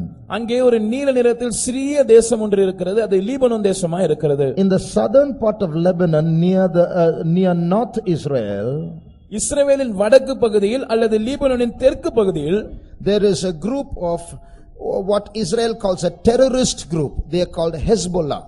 Hezbollah என்று அழைக்கப்படுகிற ஒரு குழு இருக்கிறது. அதை ஒரு தீவிரவாத கும்பல் என்று இஸ்ரவேல் அழைக்கிறது. 11,000 missiles of the Hezbollah group are pointing towards Israel. இந்த ஹெஸ்புல்லா என்கிற குழுவின் 11,000 ஏவுகணைகள் இஸ்ரவேல் தேசத்தை நோக்கி செலுத்த ஆயத்தமாக வைக்கப்பட்டிருக்கிறது. That's the third army. இது மூன்றாவது ராணுவம். Now this is Turkey. மேலே துருக்கி தேசம் இருக்கிறது. A small part of the US army is stationed in Turkey. அமெரிக்க ராணுவத்தின் ஒரு சிறிய பகுதி துருக்கி தேசத்தில் நிறுத்தி வைக்கப்பட்டிருக்கிறது. That's the fourth army. அது நான்காவது ராணுவம். Now this white portion is the Mediterranean Sea. இந்த வெள்ளை பகுதியானது அது மெடிட்டரேனியன் கடலா இருக்கிறது. மத்திய தரை கடல். மத்திய தரை கடலா இருக்கிறது. In this Mediterranean Sea, Russian fleets or warships are stationed. இந்த மத்திய தரைக்கடலில் ரஷ்யா தேசத்தை சேர்ந்ததான போர் கப்பல்கள் நிறுத்தி வைக்கப்பட்டிருக்கிறது. That's the fifth army. இது ஐந்தாவது ராணுவம். Now read Luke chapter 21 and read verse 20. லூக்கா எழுதின சுவிசேஷம் 21ஆம் அதிகாரம் 20ஆம் வசனத்தை இப்பொழுது வாசியுங்கள். எருசலேம் சேனைகளால் சூழப்பட்டிருப்பதை நீங்கள் காணும்போது அதன் அழிவு சமீபமாயிற்றென்று அறியுங்கள். And when ye shall see Jerusalem compassed with armies, then know that the desolation thereof is nigh. If there's anyone sitting here newly, we are reading a verse that was written 2,000 years ago and see how accurately it's being fulfilled today. This Bible is not a fisherman's book. God is the author of this book. ஒருவேளை யாராவது இங்கே புதிதாக வந்திருப்பீர்கள் என்றால் இப்பொழுது வாசிக்க கேட்ட இந்த வசனமானது ஏறக்குறைய 2000 வருடங்களுக்கு முன்பாக எழுதப்பட்டது. அது இன்றைக்கு எவ்வளவு துல்லியமாக நிறைவேறிக் கொண்டிருக்கிறது என்பதை நீங்கள் இப்பொழுது பார்த்தீர்கள். இந்த வேதமானது ஏதோ மீனவர்களால் எழுதப்பட்ட புத்தகம் அல்ல, தேவனே இதன் ஆசிரியராய் எழுத்தாளராய் இருக்கிறார். When you see armies surrounding Jerusalem, remember the desolation is near, is the prophecy of the word of God. தேவனுடைய வசனம் தீர்க்கதரிசனமாக சொல்லுகிறது, எருசலேம் சேனைகளால் சூழப்பட்டிருக்கிறது நீங்கள் காணும்போது அதன் அழிவு சமீபமாயிற்று என்று அறியுங்கள். Now listen carefully. கவனமாய் கேளுங்கள். This verse does not say when you see Jerusalem surrounded by armies, remember Jesus is coming soon. It says remember the desolation, not destruction as in Tamil, desolation, parakudal, that is very near. இந்த வசனமானது சொல்லுகிறது, எருசலேம் சேனைகளால் சூழப்பட்டிருக்கும் போது இயேசு சீக்கிரமாய் வருகிறார் என்று சொல்லவில்லை, மாறாக எருசலேம் அழிக்கப்படும் என்று சொல்லப்படாமல் எருசலேம் பாழாக்கப்படும் என்று சொல்லுகிறது. That's how it is in English. இப்படிதான் ஆங்கில மொழிபெயர்ப்பில் சொல்லப்பட்டிருக்கிறது. What is the meaning of that parakudal, that desolation? What does it mean? இந்த பாழாக்குதலின் அர்த்தம் என்ன? The Antichrist is going to take an idol of himself and place it in the temple of God in Jerusalem.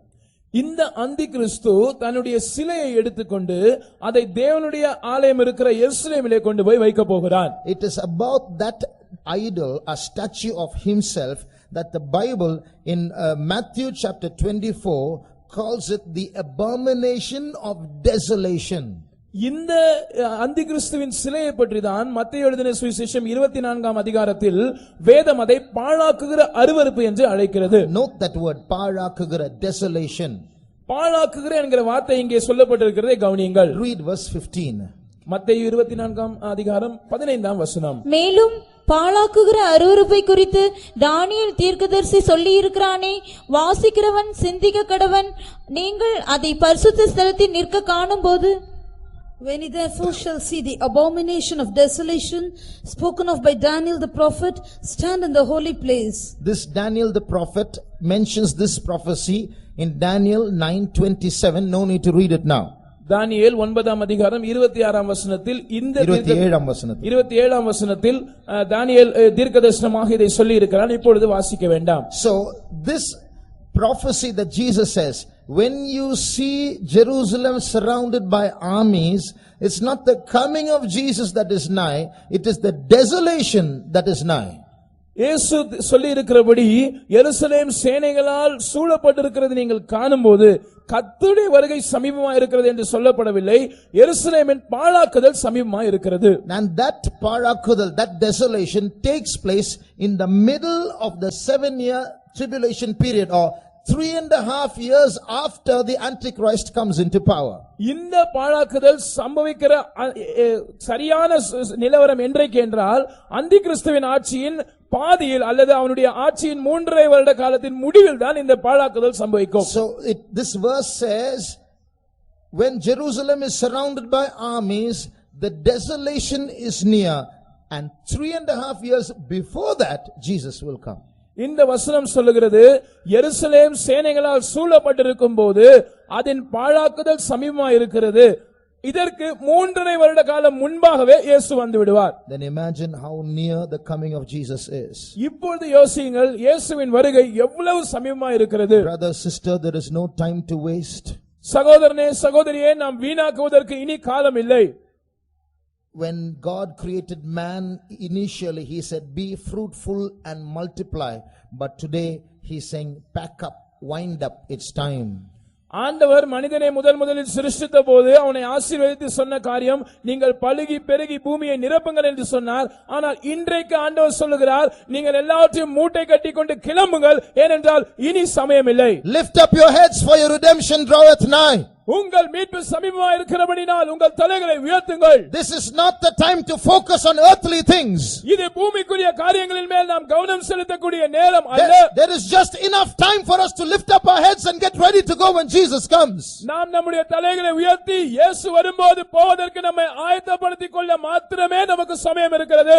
So let's not waste time. எனவே நாம் நேரத்தை விரயமாக்க வேண்டாம். We are going to see that the third world war is going to break out in a short while. இன்னும் கொஞ்ச நாட்களில் மூன்றாவது உலக மகா யுத்தம் ஆரம்பிக்க போகிறதை நாம் பார்க்க போகிறோம். The Bible prophesies about that. வேதம் இதை தீர்க்கதரிசனமாக சொல்லுகிறது. Just before that or just after that Jesus will come. இதற்கு சற்று முன்பாக அல்லது இதற்கு சற்று பின்பாக இயேசு வந்துடுவார். So around the time of the third world war Jesus will come. மூன்றாவது உலக மகா யுத்தம் நடக்கும்போது அந்த காலகட்டத்தில் இயேசு வந்துடுவார். Then some clever people will say, oh, is that right? Then I'll wait till the third world war. When that starts, I'll get ready to go when Jesus comes. இப்பொழுது சில அதிபுத்திசாலிகள் இப்படி சொல்வார்கள், அப்படியா, நல்ல விஷயம் தானே, மூன்றாவது உலக மகா யுத்தம் வருகிற வரைக்கும் நான் காத்திருப்பேன், அந்த யுத்தம் ஆரம்பிக்கும் போது இயேசு வரும்போது போவதற்கு நான் என்னை ஆயத்தப்படுத்திக் கொள்வேன். Till then I will enjoy. அதுவரைக்கும் நான் என்னுடைய வாழ்க்கையை அனுபவிக்கிறேன். And when the third world war is going to break, I'll get ready. மூன்றாவது உலக மகா யுத்தம் ஆரம்பிக்கிற அந்த காலகட்டத்தில் நான் என்னை ஆயத்தப்படுத்திக் கொள்வேன். What is getting ready? Putting on your clothes and combing your hair and having a bath, is it?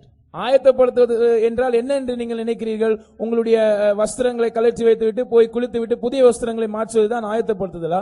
Getting ready means growing in your character. You can't do that in 5 days. ஆயத்தப்படுத்துதல் என்று சொல்லும்போது அது நம்முடைய சுபாவத்தின் வளர்ச்சியை காண்பிக்கிறது. அது 5 நாட்களில் நடைபெறுகிற காரியம் அல்ல. It's not getting your body ready, it's getting your soul ready. இது நம்முடைய சரீரத்தை ஆயத்தப்படுத்துவது அல்ல, நம்முடைய ஆத்துமாக்களை ஆயத்தப்படுத்துவது. So we have just enough time to prepare ourselves. You can't wait for the last moment, you'll be left behind. நாம் கடைசி க்ஷண பொழுதுக்காக காத்திருக்க முடியாது. அப்படி என்றால் நாம் கைவிடப்பட்டு போவோம். இப்பொழுது நமக்கு இருக்கிற சமயம் நம்மை ஆயத்தப்படுத்துவதற்கு மாத்திரம் போதுமானதா இருக்கிறது. Now we're going to see quickly how the third world war, the world events are slowly going to move towards a third world war. இப்பொழுது உலகத்தில் நடைபெறுகிற சம்பவங்கள் எவ்வாறு மூன்றாவது உலக மகா யுத்தத்துக்கு வழிவகுக்க போகிறது, எவ்வாறு அந்த திசையில் போக போகிறது என்பதை நான் உங்களுக்கு சொல்லுகிறேன். This third world war is going to break out because of 3 reasons. இந்த மூன்றாவது உலக மகா யுத்தம் 3 காரணங்களினால் ஆரம்பிக்கும். 1. முதல் காரணம், in Jerusalem, the location where the temple of the Jews was built, there is a mosque now. யூதர்களின் தேவாலயம் கட்டப்பட்டதான அந்த இடத்திலே, எருசலேம் பட்டணத்திலே, அந்த இடத்திலே இன்றைக்கு ஒரு மசூதி இருக்கிறது. And therefore, because of that controversy, the Jews are not able to rebuild their temple. இப்படிப்பட்ட ஒரு சர்ச்சை அங்கே இருக்கிறபடியினால் யூதர்களால் தங்கள் தேவாலயத்தை கட்ட முடியவில்லை. And this is a big issue today. இன்றைக்கு இது ஒரு பெரிய பிரச்சனையாக வெடித்துக் கொண்டிருக்கிறது. So maybe if the Israelites take some wrong decision, immediately war will break out. ஒருவேளை இந்த திசையில் இஸ்ரவேலர்கள் ஏதாவது தவறான முடிவை எடுத்தால் உடனடியாக மூன்றாவது உலக மகா யுத்தம் ஆரம்பிக்கும். Secondly, இரண்டாவதாக Syria is going to be a cause for the world war. Syria தேசமானது ஒரு உலக மகா யுத்தத்துக்கு காரணமாக இருக்க போகிறது. In the Bible there are some unfulfilled prophecies about Syria. It hasn't been fulfilled till now. வேதத்தில் சீரியா தேசத்தை பற்றி சொல்லப்பட்டிருக்கிற சில நிறைவேறாத தீர்க்க தரிசனங்கள் இருக்கிறது. இந்த நாட்களில் அவைகள் நிறைவேற போகிறது. Read Isaiah chapter 17 and verse 1. ஏசாயா தீர்க்கதரிசன புத்தகம் 17ஆம் அதிகாரம் அதன் முதல் வசனத்தை வாசிப்போம். தமஸ்குவின் பாரம் இதோ, தமஸ்குவானது நகரமயிலால் தள்ளப்பட்டு பாழான மண்மேடாகும். The burden of Damascus, behold, Damascus is taken away from being a city, and it shall be a ruinous heap. We have all heard of Damascus. நம்ம எல்லாருக்கும் தமஸ்கு பட்டணத்தை பற்றி தெரியும். Paul was saved on the road to Damascus. Pavul அவர்கள் இந்த தமஸ்குவுக்கு போகிற வழியில் தான் ரட்சிக்கப்பட்டார். But many do not know that Damascus is the capital of Syria. ஆனால் நமக்கு தெரியாத ஒரு விஷயம் என்னவென்றால் இந்த தமஸ்கு பட்டணம் சீரியா தேசத்தின் தலைநகரமாக இருக்கிறது. Even today Damascus is the capital of Syria. இன்றைக்கும் சீரியா தேசத்தின் தலைநகரம் இந்த தமஸ்கு பட்டணமாக இருக்கிறது. Now listen to this statement. இப்பொழுது இந்த வாக்கியத்தை கவனியுங்கள். This city of Damascus is the oldest continuously inhabited city in the world. இந்த தமஸ்கு பட்டணமானது உலகத்தில் தொடர்ந்து குடியிருப்பு இருக்கிற மிக பழமையான பட்டணமா இருக்கிறது. I will say it again. This Damascus is the oldest continuously inhabited city in the world. தமஸ்கு பட்டணமானது ஜனங்கள் பூர்வத்திலிருந்தே தொடர்ச்சியாக குடியிருக்கிற பட்டணங்களில் மிக பழமையானதாக இருக்கிறது. In other words, Damascus has never ceased from being a city in its history ever. தன்னுடைய சரித்திரத்தில் ஒருபோதும் தமஸ்கு பட்டணமானது ஒரு பட்டணமாய் ஜனங்கள் குடியிருக்கிற பட்டணமாய் இல்லாமல் இருந்ததில்லை. But this verse says Damascus is going to be taken away from being a city and is going to become a ruinous heap. ஆனால் இந்த வசனம் சொல்லுகிறது தமஸ்குவானது ஒரு நகரமாய் ஒரு பட்டணமாய் இல்லாமல் தள்ளப்பட்டு அது ஒரு பாழான மண்மேடாகும். And what is going to happen? என்ன சம்பவிக்க போகிறது? Read verse 14, the last verse of that chapter. அந்த அதிகாரத்தின் கடைசி வசனமாகிய 14ஆம் வசனத்தை வாசியுங்கள். இதோ சாயங்காலத்திலே கலக்கம் உண்டாக்கும், விடியற் காலத்திற்கு முன் அவர்கள் ஒளிந்து போவார்கள். இது And behold, at evening tide trouble, and before the morning he is not. In the evening trouble, in the morning he is not. சாயங்காலத்திலே கலக்கம் உண்டாகும், காலையிலே அவர்கள் இல்லாமல் போவார்கள். What is the meaning of that? அதோட அர்த்தம் என்ன? Damascus is going to be destroyed overnight. ஒரு இரவிலே தமஸ்கு அழிக்கப்படும். In Isaiah's days, the man who wrote this prophecy, in his days, this was impossible because people fought with stones and arrows and bows. இந்த தீர்க்கதரிசனத்தை உரைத்ததான ஏசாயாவின் நாட்களில் இது சாத்தியப்படாத அசாத்தியமான ஒரு விஷயமா இருந்தது. ஏனென்றால் அந்த நாட்களில் யுத்தங்கள் கற்களை கொண்டும் அம்புகளை கொண்டும் ஈட்டிகளை கொண்டும் செய்யப்பட்டன. But today it is possible for a city to be overthrown or become a ruinous heap overnight. இன்றைக்கு ஒரு பட்டணத்தை கவிழ்ப்பது அல்லது அதை ஒரு பாழான மண்மேடாக்குவது என்பது ஒரு இரவிலே அதை செய்வது ஒரு சாத்தியமான விஷயம்தான். Because we have atom bombs today. ஏனென்றால் இன்றைக்கு அணுகுண்டுகள் இருக்கிறது. So overnight this place, this Damascus is going to be overthrown is the Bible prophecy. It has not yet been fulfilled. It is going to be fulfilled. வேதம் தீர்க்கதரிசனமாக சொல்லுகிறது ஒரே இரவிலே தமஸ்கு கவிழ்க்கப்பட்டு போகும். இது இன்னும் நிறைவேறவில்லை, இது நிறைவேற போகிறது. Now if you read verse 3 of the same chapter, இதே அதிகாரத்தின் 3ஆம் வசனத்தை நீங்கள் வாசிப்பீர்கள் என்றால், we see that Syria will retaliate and Ephraim, which is a part of Israel, is going to be damaged. Syria தேசமானது இதற்கு பதிலடி கொடுக்க முயற்சி செய்யும். அப்படி அது செய்யும்போது இஸ்ரவேல் தேசத்தின் ஒரு பகுதியானது தாக்கப்படும். So it's going to be an Israel-Syria war. எனவே இது இஸ்ரவேலுக்கும் சீரியாவுக்கும் இடையே நடைபெறுகிற ஒரு யுத்தமாய் இருக்கும். If you turn to Isaiah chapter 7, ஏசாயா 7ஆம் அதிகாரத்துக்கு நாம் திரும்பி வந்தால், there you see another prophecy about the same Israel-Syria war. இந்த இஸ்ரவேல் சீரியா யுத்தத்தை பற்றி வேறொரு தீர்க்கதரிசனத்தை நாம் அங்கே பார்க்கலாம். You read chapter 7 and verse 8. 7ஆம் அதிகாரத்தின் 8ஆம் வசனத்தை நாம் வாசிப்போம். கர்த்தராகிய ஆண்டவர் அந்த ஆலோசனை நிலை நிற்பதில்லை, அதன்படி சம்பவிப்பதும் இல்லை. சீரியாவின் தலை தமஸ்குவின் தலை ரேத்சின் இன்னும் 65 வருஷங்களிலே எப்ராயிம் ஒரு ஜனமாய் இராதபடிக்கு நொறுங்குண்டு போம். For the head of Syria is Damascus, and the head of Damascus is risen, and within 65 years shall Ephraim be broken, that it be not a people. So when Israel attacks Syria, Syria will attack Israel. இஸ்ரவேல் தேசம் சீரியா தேசம் இஸ்ரவேல் தேசத்தை தாக்கும்போது இஸ்ரவேல் தேசம் சீரியா தேசத்தை தாக்கும். When Israel attacks Syria, Syria will attack Israel. இஸ்ரவேல் தேசம் சீரியா தேசத்தை தாக்கும்போது சீரியா தேசம் இஸ்ரவேல் தேசத்தை திரும்பவும் தாக்கும். Israel is very popular for preemptive strikes. இஸ்ரவேல் தேசமானது முன்னெச்சரிக்கையான தாக்குதல்களுக்காக பேர் போன ஒரு நாடா இருக்கிறது. In other words, while the enemy is planning to strike, these people will go and throw bombs and come back. மறு வார்த்தையில் சத்துரு இவர்களை தாக்குவதற்கு திட்டம் தீட்டிக் கொண்டிருப்பது இவர்களுக்கு தெரிந்துவிட்டால் உடனடியாக இவர்கள் போய் அண்டுகுண்டுகளை வீசிவிட்டு வந்து விடுவார்கள். It's happened before.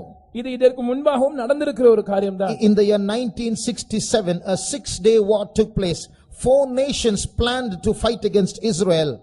1967 வருஷத்தில் 4 நாடுகள் ஒன்று சேர்ந்து இஸ்ரவேல் தேசத்துக்கு விரோதமாக யுத்தம் செய்ய தீர்மானித்தன. அந்த யுத்தம் 6 நாட்கள் யுத்தமாக நடந்தது. But before they could start the attack, Israeli planes went to these 4 countries, threw bombs on the airports, and all their planes were destroyed. ஆனால் சம்பவித்த காரியம் என்னவென்றால் அவர்கள் இஸ்ரவேல் தேசத்தை தாக்குவதற்கு முன்பாகவே இஸ்ரவேல் தேசத்தின் போர் விமானங்கள் இந்த 4 நாடுகளுக்கும் சென்று அவர்களுடைய விமான நிலையங்கள் மேல் குண்டுகளை வீசி அவர்களுடைய போர் விமானங்களை எல்லாம் அழித்துவிட்டு வந்துவிட்டது. அவ்வளவுதான். In 6 days the war was over. 6 நாட்களில் யுத்தம் முடிந்தது. Just imagine one country against 4 countries. Those 4 countries surrendered and stopped the war. யோசித்து பாருங்கள், ஒரே ஒரு நாடு, அதற்கு விரோதமாக 4 நாடுகள், ஆனாலும் அந்த 4 நாடுகளும் அவர்கள் சரணடைந்து விட்டன, யுத்தத்தை நிறுத்திவிட்டன. And the result was Israel became bigger than before. இந்த யுத்தத்தின் விளைவாக இஸ்ரவேல் தேசம் தன்னுடைய எல்லைகளை விரிவுபடுத்திக் கொண்டது. If you look at the map of Israel, இஸ்ரவேல் தேசத்தின் வரைபடத்தை பார்க்கும்போது this white portion is the old Israel before 1967. 1967 வருஷத்துக்கு முன்பாக இருந்ததான இஸ்ரவேல் தேசத்தை இந்த வெள்ளை பகுதி காண்பிக்கிறது. But these are the extra portions that they got after the 6-day war. ஆனால் குறித்து காட்டப்படுகிறதான இந்த பகுதிகள் இந்த 6 நாள் யுத்தத்துக்கு பின்பாக அவர்கள் சேர்த்து கொண்ட பகுதிகளாகும். This place Gaza Strip. இந்த காசா ஸ்ட்ரிப் என்று அழைக்கப்படுகிற இடம். This place called the West Bank. இந்த மேற்கத்திய பேங்க் என்று அழைக்கப்படுகிற இடம். And this place called the Golan Mountains, the Golan Heights. Colon heights அல்லது கோலன் மலைகள் என்று அழைக்கப்படுகிற இடம். After the 6-day war they got all these places. 6 நாள் யுத்தத்துக்கு பிற்பாடு இந்த இடங்களை எல்லாம் அவர்கள் கைப்பற்றிக் கொண்டார்கள். That's why all the neighbors of Israel are angry. இதனால் தான் இஸ்ரவேல் தேசத்தின் சுற்றிலும் இருக்கிறதான அண்டை நாடுகள் எல்லாம் கோபத்தில் இருக்கிறது. So this Israel always strikes before. எனவே இஸ்ரவேல் தேசம் எல்லா நேரங்களிலும் அது முன்பாக முன்னெச்சரிக்கையான தாக்குதல்களை நடத்தும். So Syria will strike back. அப்பொழுது சீரியா தேசமானது திரும்பவும் தாக்கும். I told you Bible prophecies take place in cycles. நான் உங்களுக்கு சொன்னேன், ஒரு சக்கரத்தை போல கால சுழற்சியில் தீர்க்கதரிசனங்கள் திரும்பவுமாக நடைபெறும். So when you read verse 8, you read about 65 years. Within 65 years. இந்த 8ஆம் வசனத்திலே நாம் வாசித்த போது 65 வருடங்களுக்குள் என்று நாம் வாசிக்க கேட்டோம். So if you calculate 65 years from 1948, the year of independence of Israel. இஸ்ரவேல் தேசத்தின் சுதந்திரம் அடைந்த அந்த ஆண்டான 1948ஆம் வருஷத்திலிருந்து 65 வருஷங்களை நீங்கள் கணக்கு போட்டு பார்த்தால் what will you get? உங்களுக்கு என்ன வருஷம் கிடைக்கிறது? 2013. 2013ஆம் வருஷம். So it may be that in this year the war will start. ஒருவேளை இந்த ஆண்டில் ஒரு உலக மகா யுத்தம் ஆரம்பிக்கும். Not உலக மகா யுத்தம், Israel Syria war. Israel Syria யுத்தம் ஆரம்பிக்கக்கூடிய ஆண்டு இந்த ஆண்டாக இருக்கலாம். So we'll wait and see. நாம் பொறுத்திருந்து பார்ப்போம். The third reason why a third world war is going to this Syria Israel war will escalate and finally result in the third world war. இந்த இஸ்ரவேல் சீரியா யுத்தமானது அது பிரச்சனை பெரிதாகி கடைசியிலே ஒரு உலக மகா யுத்தத்தில் முடிவடையும். Thirdly, மூன்றாவது, today Israel's greatest enemy is Iran. இன்றைக்கு இஸ்ரவேல் தேசத்தின் மிகப்பெரிய சத்துரு ஈரான் தேசமா இருக்கிறது. The president of Iran says Israel should be wiped out of the map of the world. Iran தேசத்தின் ஜனாதிபதி சொல்லுகிற காரியம் என்னவென்றால் இஸ்ரேல் தேசமானது உலக வரைபடத்திலிருந்து துடை தெரியப்பட வேண்டும். And Iran is heaping atomic weapons and they have many nuclear reactors and they are making bombs so that this time they are not going to lose. Israel is going to disappear from the world. இந்த முறை யுத்தம் ஏற்பட்டால் Iran தோற்று போகக்கூடாது என்பதற்காகவும் இஸ்ரவேல் தேசம் உலகத்திலிருந்து காணப்படாமல் போக வேண்டும் என்பதற்காகவும் ஈரான் தேசமானது அது அணு ஆயுதங்களை குவித்துக் கொண்டு வருகிறது.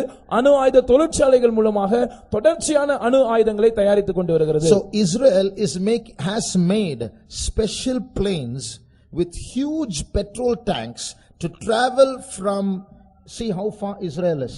When they start from Israel, they have to cross the country called Jordan, go to Iraq, go to Iran, throw bombs there and come back all the way. So they have to need extra huge petrol tanks. இதற்காக விசேஷித்தமான பிரத்யேகமான போர் விமானங்களை பெரிய பெரிய petrol டாங்குகள் உள்ளதான போர் விமானங்களை இஸ்ரவேல் தேசம் தயார்படுத்திக் கொண்டிருக்கிறது. ஏனென்றால் வெகு தொலைவு 2 நாடுகளை கடந்து சென்று ஈரானுக்கு போய் குண்டுகளை வீசிவிட்டு திரும்பி வருவதற்கு வசதியாக அப்படி செய்கிறது. So once again Israel might plan a preemptive strike and throw bombs on Iran and come, and therefore World War III will start. ஒருவேளை இப்படி நடக்கலாம். இஸ்ரவேல் தேசம் வழக்கம் போல முன்னெச்சரிக்கையான தாக்குதல் நடத்த முற்பட்டு ஈரான் தேசத்தை தாக்கலாம்.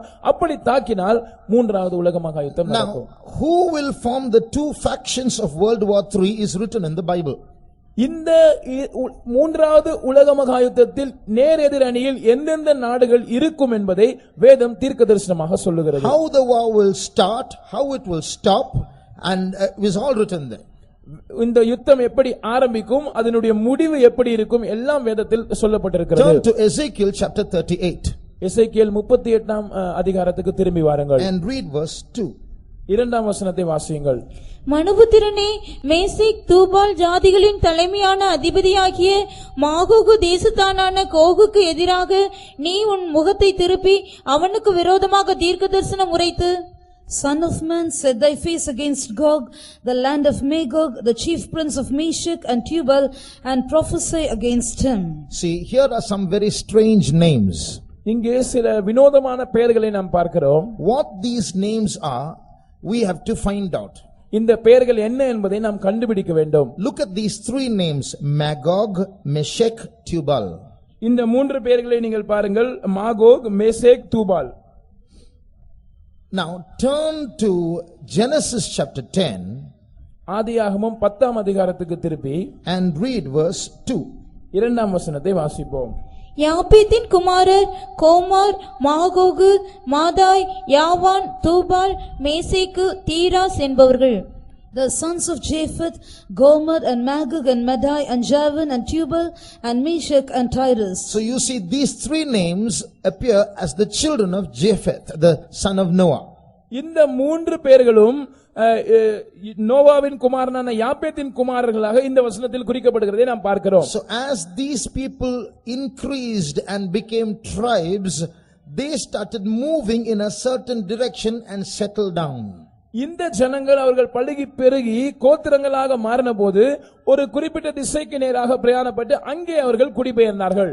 So you have to ask the ethnologists that they are the ones who study how nations are born, how they moved in directions, where they settled down, etc. இப்படி இனங்களை பற்றி, தேசங்களை பற்றி, அவைகளின் துவக்கம் எப்படி இருந்தது, அவைகள் பூர்வத்தில் எங்கே இருந்தார்கள், எங்கே குடிபெயர்ந்தார்கள் என்பதெல்லாம் ஆராய்ச்சி செய்கிறவர்களிடத்திலே நீங்கள் இதை பற்றி கேட்பீர்கள் என்றால், they say that these sons of Japheth, that is Meshech, Tubal, Magog, all moved to and settled down in that place which today is called Russia. இந்த யாப்பேத்தின் குமாரராகிய மாகோகு, தூபால், மேசேக் என்பவர்கள் இவர்கள் எல்லாரும் குடிபெயர்ந்து ஒரு இடத்தில் போய் அவர்கள் குடியமர்ந்தார்கள். அந்த இடம் இன்றைய ரஷ்யா தேசமா இருக்கிறது. In fact, in that same Ezekiel 38:2, எசேக்கியேல் 38ஆம் அதிகாரம் 2ஆம் வசனத்திலே நாம் வாசிக்கும்போது, we read the chief prince of Meshech and Tubal. The word chief is Rosh. which is from which the word Russia comes. ஜாதிகளின் தலைமையான அதிபதி என்று அங்கே சொல்லப்பட்டிருக்கிறது. அங்கே அந்த தலைமை என்று சொல்லுகிற வார்த்தை ராஷ் என்று அழைக்கப்படுகிறது. இந்த வார்த்தையிலிருந்து தான் ரஷ்யா என்கிற பெயர் வந்தது. And the word Gog is a name as a title of the ruler of Magog, the area of Russia. ரஷ்யாவில் இருக்கிறதான மாகோக் என்கிற அந்த இடத்திலே ஆளுகை செய்கிற அந்த ராஜாவினுடைய பெயர் தான் கோகாக இருக்கிறது. So Magog is a place, Gog is a title of a king, the ruler.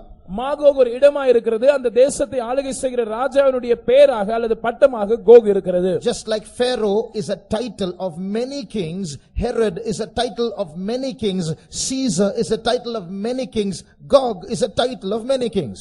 எப்படி எகிப்தின் अनेक ராஜாக்கள் அவர்கள் பார்வோன் என்று அவர்களுக்கு பட்டம் இருந்ததோ, எப்படி ஏரோது என்கிற பட்டம் இருந்ததோ, எப்படி ராயன் என்கிற பட்டம் இருந்ததோ, அதே போல अनेक ராஜாக்கள் கோக் என்கிற பட்டத்தை உடையவர்களாக இருக்கிறார்கள். So God says, I am prophesying against you.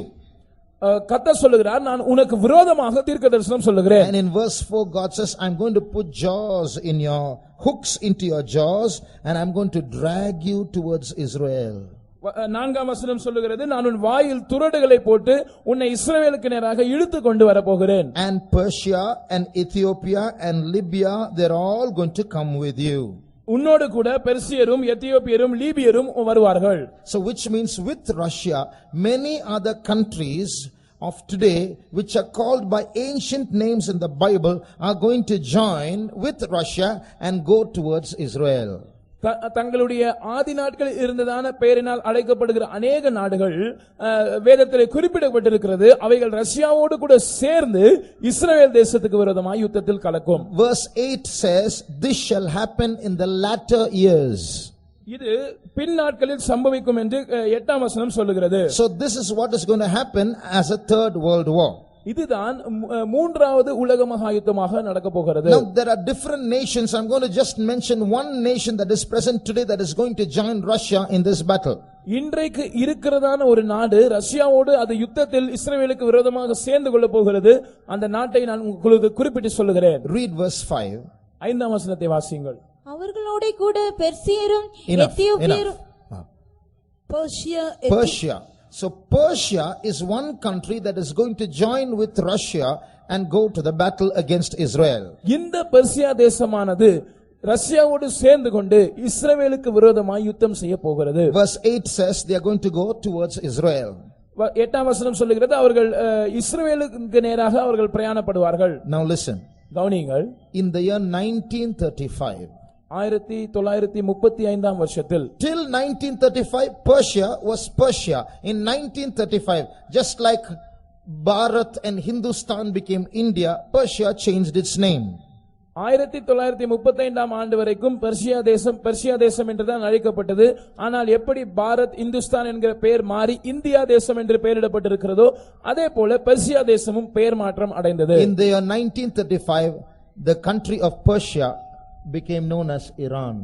1935ஆம் வருஷத்தில் பெர்சியா தேசம் இனி ஈரான் என்று அழைக்கப்பட்டது. So this Bible says that Russia and Persia are going to join with many countries and travel towards the mountains of Israel with their armies.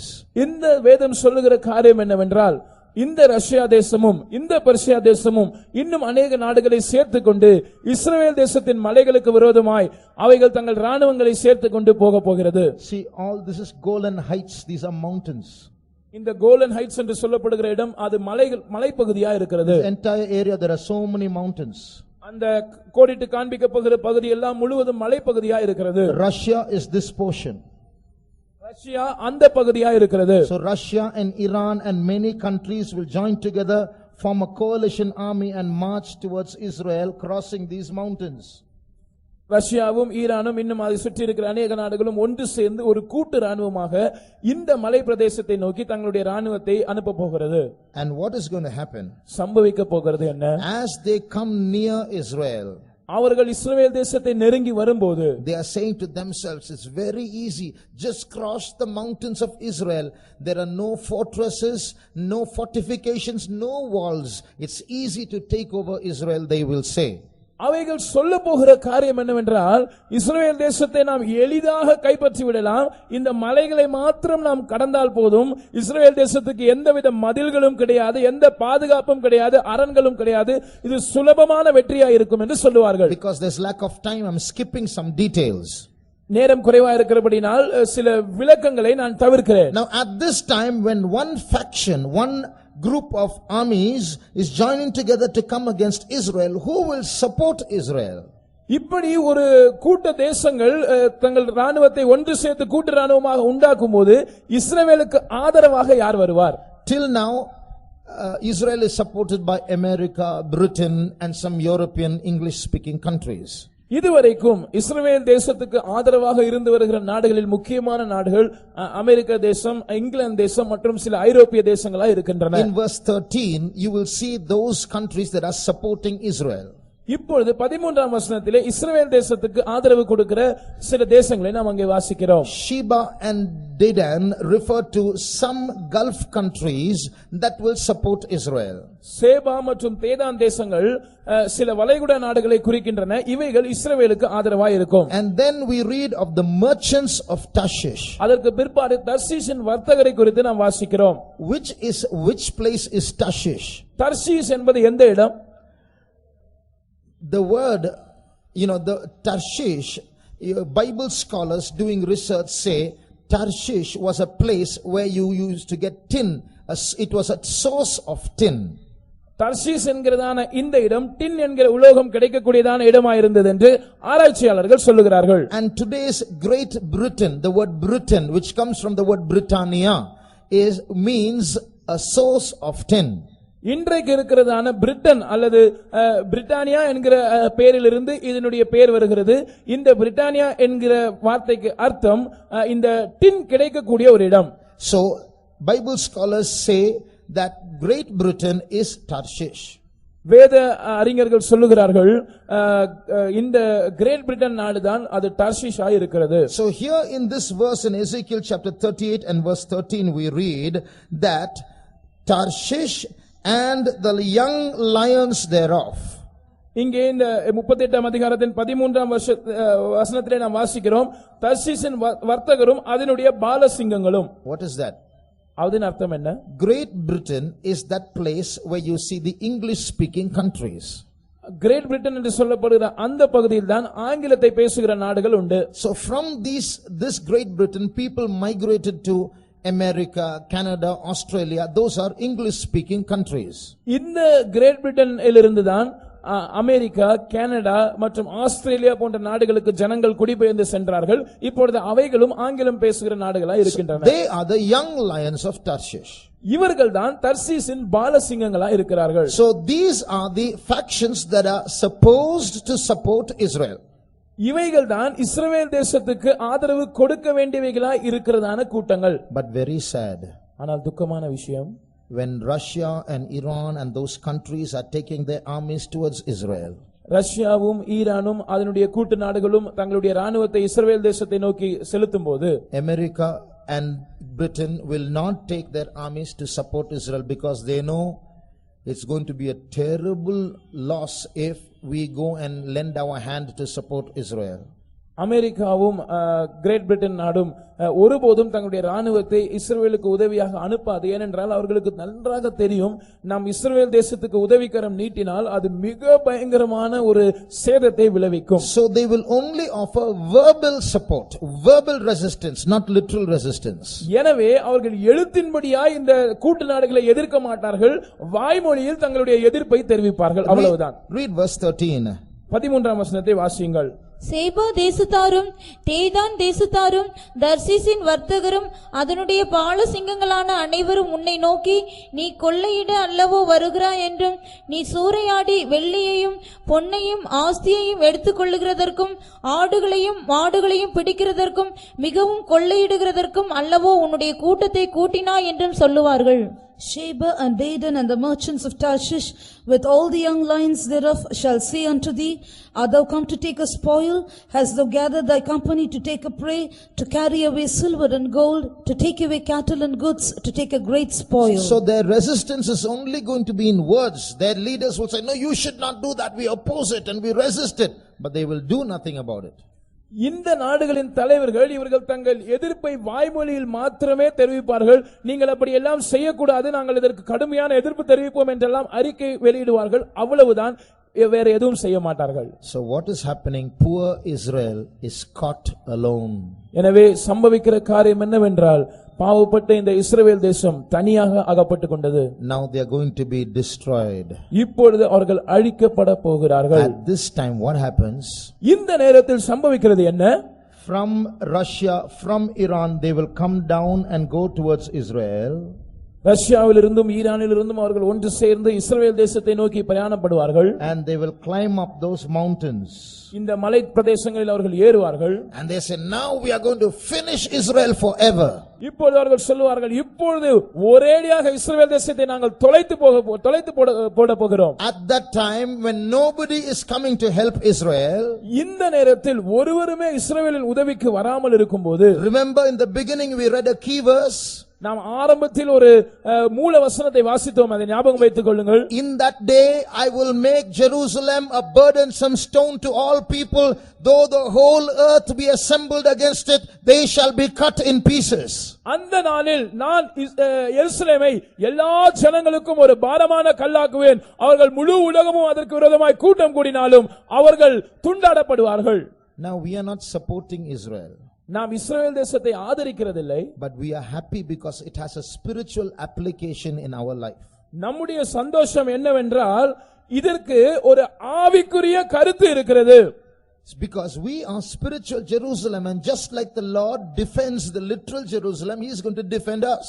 இதற்கு ஒரு ஆவிக்குரிய பொருத்தம் இருக்கிறது. எப்படி எழுத்தின்படியான இஸ்ரவேலை ஆண்டவர் பாதுகாக்க போகிறாரோ அதே போல ஆவிக்குரிய இஸ்ரவேலரா இருக்கிற நம்மையும் அவர் பாதுகாப்பார். So when the Russians and the Iranians climb up the mountains of Israel and they are going to come down and finish Israel, இந்த ரஷ்யா, ஈரான் மற்றும் அதன் கூட்டு ராணுவங்கள் இந்த இஸ்ரவேலின் மலைகளில் ஏறி அந்த பக்கமாக இறங்கி இஸ்ரவேலை அழிக்க முற்படும் போது three things will happen. மூன்று காரியங்கள் சம்பவிக்கும். In verse 19, 19ஆம் வசனத்தில் it says, there shall be a great shaking in the land of Israel. அந்நாளிலே இஸ்ரவேல் தேசத்திலே ஒரு பெரிய அதிர்ச்சி உண்டாகும் என்று வாசிக்கிறோம். And the next verse says, the mountains shall be thrown down. An earthquake is going to take place and the mountains are going to be thrown down.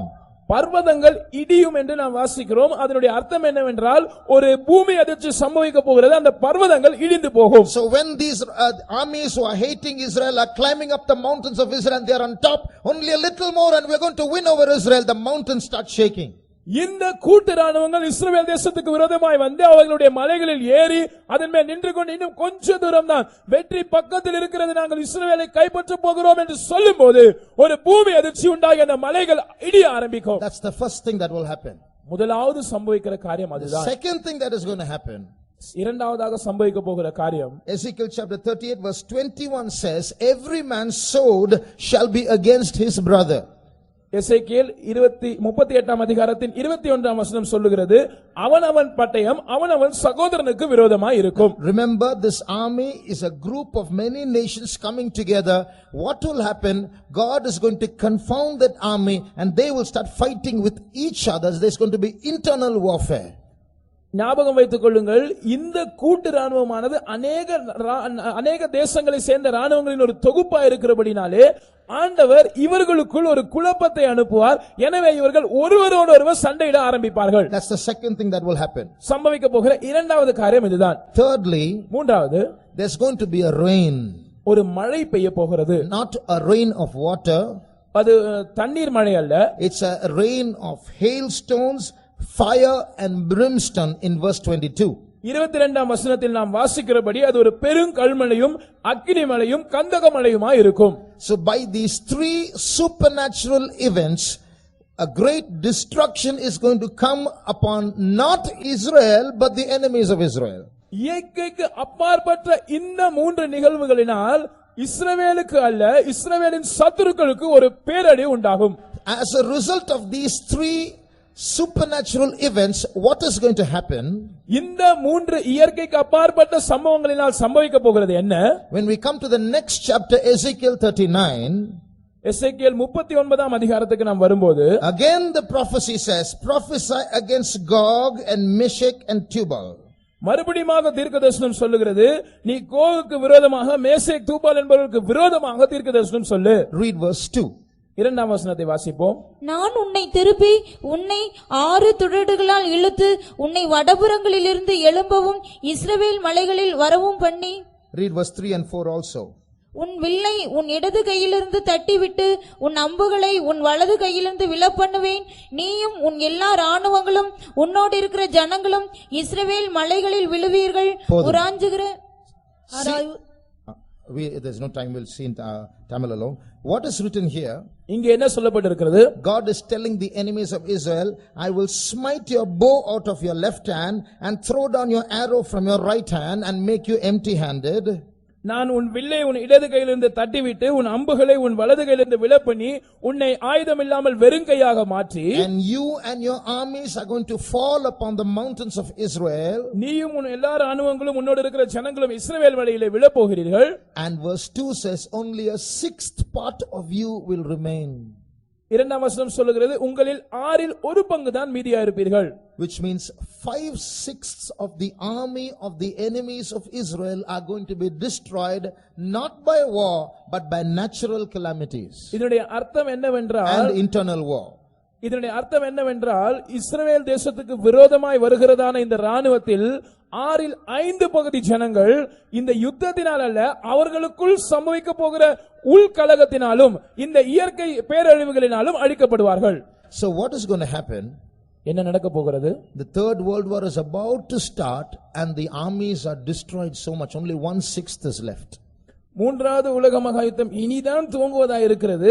ஆனால் அதற்குள்ளாக ஒரு ராணுவத்தின் பெரும் பகுதி 5/6 பகுதி அழிக்கப்பட்டது, ஒரு சின்ன பகுதி தான் மீந்திருக்கிறது. So when this 1/6 itself is a big number, they are going to decide whether to fight against Israel or not. இந்த 6 ஒரு பகுதியா இருந்து மீதியா இருக்கிறவர்களே ஒரு பெரிய கூட்டமாக இருப்பார்கள். அவர்கள் ஒன்று சேர்ந்து இஸ்ரவேலுக்கு விரோதமாக யுத்தம் பண்ணுவதா வேண்டாமா என்று முடிவு செய்வார்கள். At that time, அந்த நேரத்தில் from the European Union, ஐரோப்பிய யூனியனில் இருந்து, as I told you yesterday, a little horn will come up. நான் நேற்றைக்கு சொன்னது போல ஒரு சின்ன கொம்பு முளைத்தெழும்பும். He is going to be the leader of the European Union. He will come and he will command peace between these two factions and he will bring about a beautiful solution and how to create peace. அவன் ஐரோப்பிய ஐக்கிய நாடுகளின் தலைவனாய் இருப்பான். அவன் இந்த ஐரோப்பிய ஐக்கிய நாடுகளின் மத்தியிலிருந்து முளைத்தெழும்பி இந்த பிரச்சனைக்கு சுமூகமாக தீர்வு காண்பது எப்படி என்று சொல்லி ஒரு சமாதான உடன்படிக்கையை முன்வைப்பான். அது மிகவும் ஆச்சரியப்படக்கூடியதா இருக்கும்.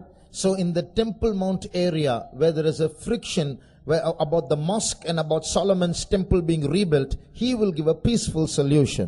இந்த தேவாலயம் இருக்கிற அந்த மலைப்பகுதியிலே இப்பொழுது சாலமோனின் ஆலயம் திரும்பவும் கட்டப்படுவதா என்ற ஒரு சர்ச்சை இருக்கிற அந்த இடத்திலே, இப்பொழுது மசூதி இருக்கிற அந்த இடத்திலே 2 கூட்டத்தாருக்கும் இடையே அவன் ஒரு சமரச உடன்படிக்கையை முன்வைப்பான். Everybody will be happy. எல்லாரும் அப்பொழுது மிகவும் திருப்தியாய் சந்தோஷமாய் இருப்பார்கள். Because this man has commanded a solution and stopped a great world war which could have destroyed crores and crores of people. ஏனென்றால் இந்த மனிதன் அவன் ஒரு மிக சிறந்த சமாதான உடன்படிக்கையை முன்வைத்ததின் மூலமாக ஒரு பெரிய உலக போரை தவிர்த்து விட்டான், எத்தனையோ கோடிக்கணக்கான ஜனங்களை காப்பாற்றி விட்டான், சமாதானத்தை உண்டு பண்ணிவிட்டான் என்று சொல்லுவார்கள். And that's how this man comes to power. Everybody will elect him as the world leader. இப்படித்தான் இந்த நபர் அவன் அதிகாரத்துக்கு வருவான். எல்லாரும் ஒன்று சேர்ந்து அவனை ஒரு உலக தலைவனாக தேர்ந்தெடுப்பார்கள். About this time that Jesus will come. இந்த காலகட்டத்தில் தான் இயேசு வருவார். Before, just before or just after? இதற்கு சற்று முன்பாக அல்லது உடனடியாக இதற்கு பின்பாக? As I told you a little while ago, you can't wait till then and say I'll enjoy life and then get ready. There's no time for that. நான் உங்களுக்கு ஏற்கனவே சொன்னது போல, நான் அதுவரைக்கும் சற்று வாழ்க்கையை அனுபவித்துக் கொள்ளுகிறேன், சற்று சந்தோஷமா இருந்து கொள்ளுகிறேன், அதுக்கு பிற்பாடு நான் ஆயத்தமாகிக் கொள்வேன் என்று சொல்வதற்கு உங்களுக்கு நேரம் இல்லை. So you have heard so much. Remember how quickly Jesus is going to come. நீங்கள் இவ்வளவு அதிகமான காரியங்களை கேட்டிருக்கிறீர்கள். நினைவில் வைத்துக் கொள்ளுங்கள், இயேசு எவ்வளவு சீக்கிரமாய் வரப்போகிறார். I told you in the beginning, what happens to the literal Israel will happen to the spiritual Israel also. நான் உங்களுக்கு ஏற்கனவே சொன்னேன், எழுத்தின்படியான இஸ்ரவேலுக்கு சம்பவிக்கிற காரியங்கள் ஏறக்குறைய அதே நேரத்தில் ஆவிக்குரிய இஸ்ரவேலருக்கும் சம்பவிக்கும். So just like Jerusalem is now being surrounded by armies, எப்படி இப்பொழுது எருசலேம் பட்டணமானது சேனைகளால் சூழப்பட்டிருக்கிறதோ, the spiritual Jerusalem is also going to enter into a phase. The church of God is going to enter into a new phase where we are going to be surrounded by armies. There's going to be war against the church. ஆவிக்குரிய எருசலேம் அல்லது தேவனுடைய சபையும் ஒரு புதிய கட்டத்துக்குள் பிரவேசிக்க போகிறது. அந்த கட்டத்தில் அதை சுற்றிலும் சத்துருக்களால் சூழப்பட்டிருக்கும் ஒரு யுத்தம் நடைபெறும். So if you turn back to Luke chapter 21, லூக்கா 21ஆம் அதிகாரத்துக்கு நாம் திரும்பும்போது, you see verse 20 says about Jerusalem being surrounded by armies. 20ஆம் வசனத்தில் எருசலேம் சேனைகளால் சூழப்பட்டிருக்கிறதை நாம் காண்கிறோம். And verse 17 says, you shall be hated of all men for my name's sake. 17ஆம் வசனம் சொல்லுகிறது, என் நாமத்தின் நிமித்தம் நீங்கள் எல்லா ஜனங்களாலும் பகைக்கப்படுவீர்கள். Don't read that verse. Read Mark 13:13. This is also a sermon about the last days. கடைசி நாட்களை பற்றி இயேசு கொடுத்ததான தூது மார்க் 13ஆம் அதிகாரத்தில் இருக்கிறது. இதன் 30ஆம் வசனத்தை நீங்கள் வாசியுங்கள். இவைகள் எல்லாம் சம்பவிக்கும் முன்னே 13 என் நாமத்தின் நிமித்தம் எல்லாராலும் பகைக்கப்படுவீர்கள். Jesus is saying this not just to his disciples. இயேசு இந்த காரியத்தை அவருடைய சீஷர்களுக்கு மாத்திரம் சொல்லவில்லை. Jesus is saying this not just to Israel. இயேசு இஸ்ரவேல் தேசத்தை பார்த்து மாத்திரம் இந்த காரியத்தை சொல்லவில்லை. Read the last verse of this chapter. இந்த அதிகாரத்தின் கடைசி வசனத்தை படியுங்கள். நான் உங்களுக்கு சொல்லுகிறதை எல்லாருக்கும் சொல்லுகிறேன், விழித்திருங்கள் என்றார். What I say to you, I say to everyone, the church of God also, watch. நான் உங்களுக்கு சொல்லுகிறதை எல்லாருக்கும், தேவனுடைய சபைக்கும் கூட சொல்லுகிறேன், விழித்திருங்கள். So, O church of God, a time is going to come against you, O spiritual Jerusalem. Armies are going to come. தேவனுடைய சபையே, ஆவிக்குரிய எருசலேமே, ஒரு காலம் வருகிறது, அப்பொழுது உங்களுக்கு விரோதமாகவும் ஒரு சேனை புறப்பட்டு வரும், யுத்தம் வரும். Read Micah chapter 4. மீகா 4ஆம் அதிகாரத்தை வாசியுங்கள். And read verse 11. அதன் 11ஆம் வசனத்தை வாசிப்போம்.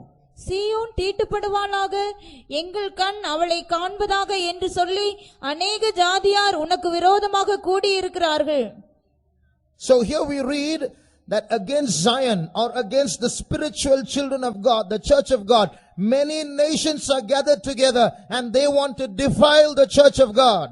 இங்கே நாம் வாசிக்கிறோம், சீயோனுக்கு விரோதமாக அல்லது தேவனுடைய சபைக்கு விரோதமாக அநேகம் ஜாதிகள் கூடி இருக்கிறார்கள்.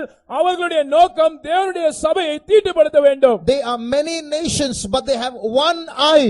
That means with one focus, they are going to come against the church of God. This church of God should cease from its existence. அவர்கள் அநேகம் ஜாதிகளா இருக்கிறார்கள், ஆனாலும் அவர்களுக்கு ஒரே ஒரு கண் இருக்கிறது, அல்லது அவர்களுக்கு ஒரே ஒரு குறிக்கோள் தான் இருக்கிறது, அது தேவனுடைய சபை தீட்டுப்பட்டு அது இல்லாமல் போக வேண்டும். Evil powers are going to rise up against the church of God.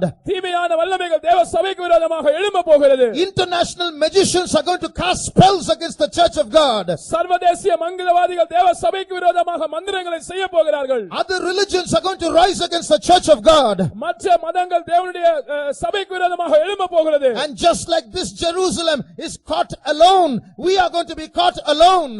எப்படி இந்த எருசலேம் தனியாக சிக்கிக் கொண்டிருக்கிறதோ, நாமும் தனியாக சிக்கிக் கொள்ள போகிறோம். No one is going to support us at that time. அந்த நேரத்தில் நமக்கு யாரும் உதவிக்கு வரமாட்டார்கள். But God is going to come to our help. ஆனால் தேவன் நம்முடைய உதவிக்கு வருவார். Just like the mountain started shaking, our enemies are going to shake before us.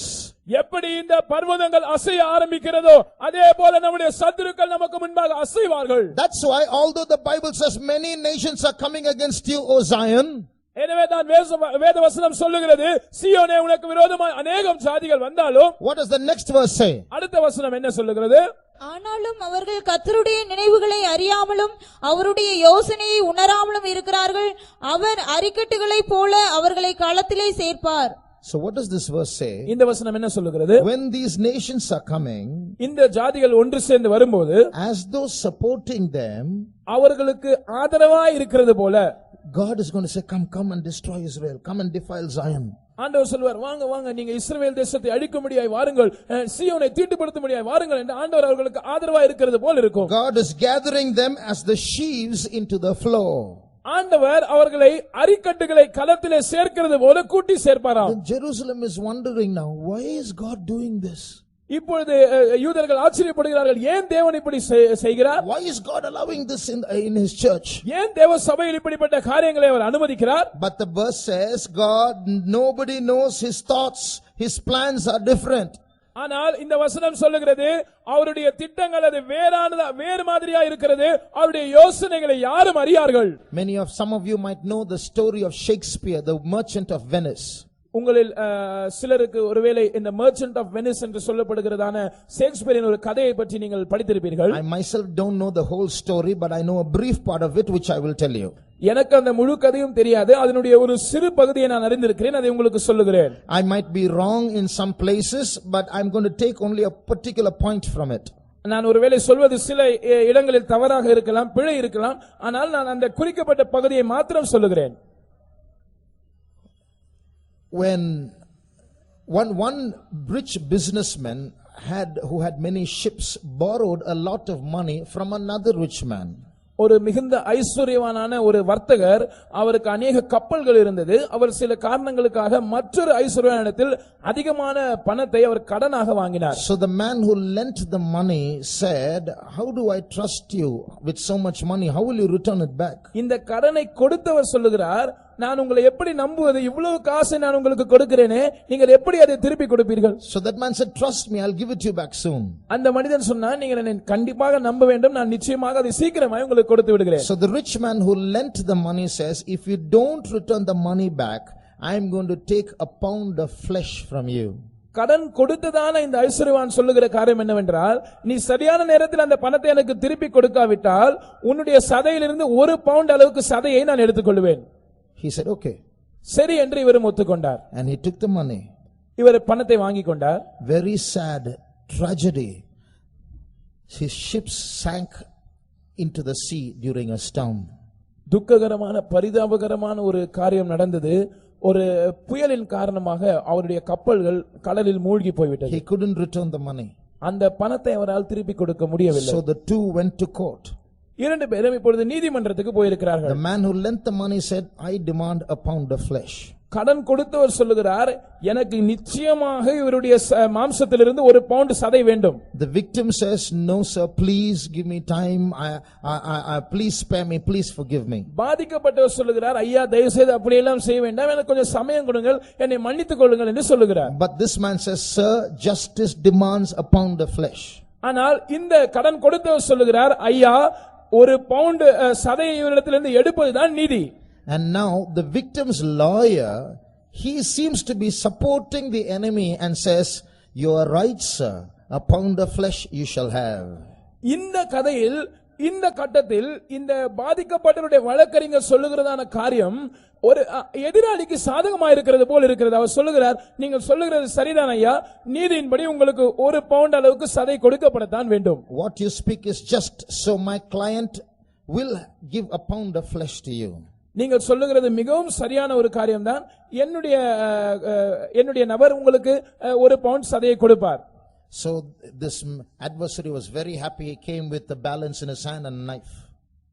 இந்த எதிராளி மிகவும் சந்தோஷமாக அவர் ஒரு அளக்கிறதான அந்த அளவுகோலையும் ஒரு தராசையும் அவர் கத்தியையும் எடுத்துக்கொண்டு வருகிறார். And he came near the stomach to take a pound of flesh. அவர் இந்த பாதிக்கப்பட்டவரின் வயிற்று பகுதிக்கு கிட்ட வந்து ஒரு பவுண்ட் சதையை அங்கிருந்து எடுக்க போவதாக சொல்லுகிறார். And that man's lawyer said, sir, just a moment. இப்பொழுது இந்த பாதிக்கப்பட்டவரின் வழக்கறிஞர் சொல்கிறார், ஐயா ஒரு நிமிஷம், you can have a pound of flesh but not a drop of blood. நீங்கள் தாராளமாக ஒரு பவுண்ட் சதையை எடுத்துக்கொள்ளலாம், ஆனால் ஒரு சொட்டு ரத்தமும் உங்களுக்கு நீங்கள் எடுக்க கூடாது. Now what can you do? என்ன செய்ய முடியும்? That's how the case was won. இப்படி இந்த வழக்கு அது ஜெயிக்கப்பட்டது. In the same way, a case is going on in heaven. இப்பொழுது பரலோகத்தில் இதே போல ஒரு வழக்கு நடந்து கொண்டிருக்கிறது. It's called the controversy. No need to read. It's in Isaiah chapter 34. It's called the controversy of Zion.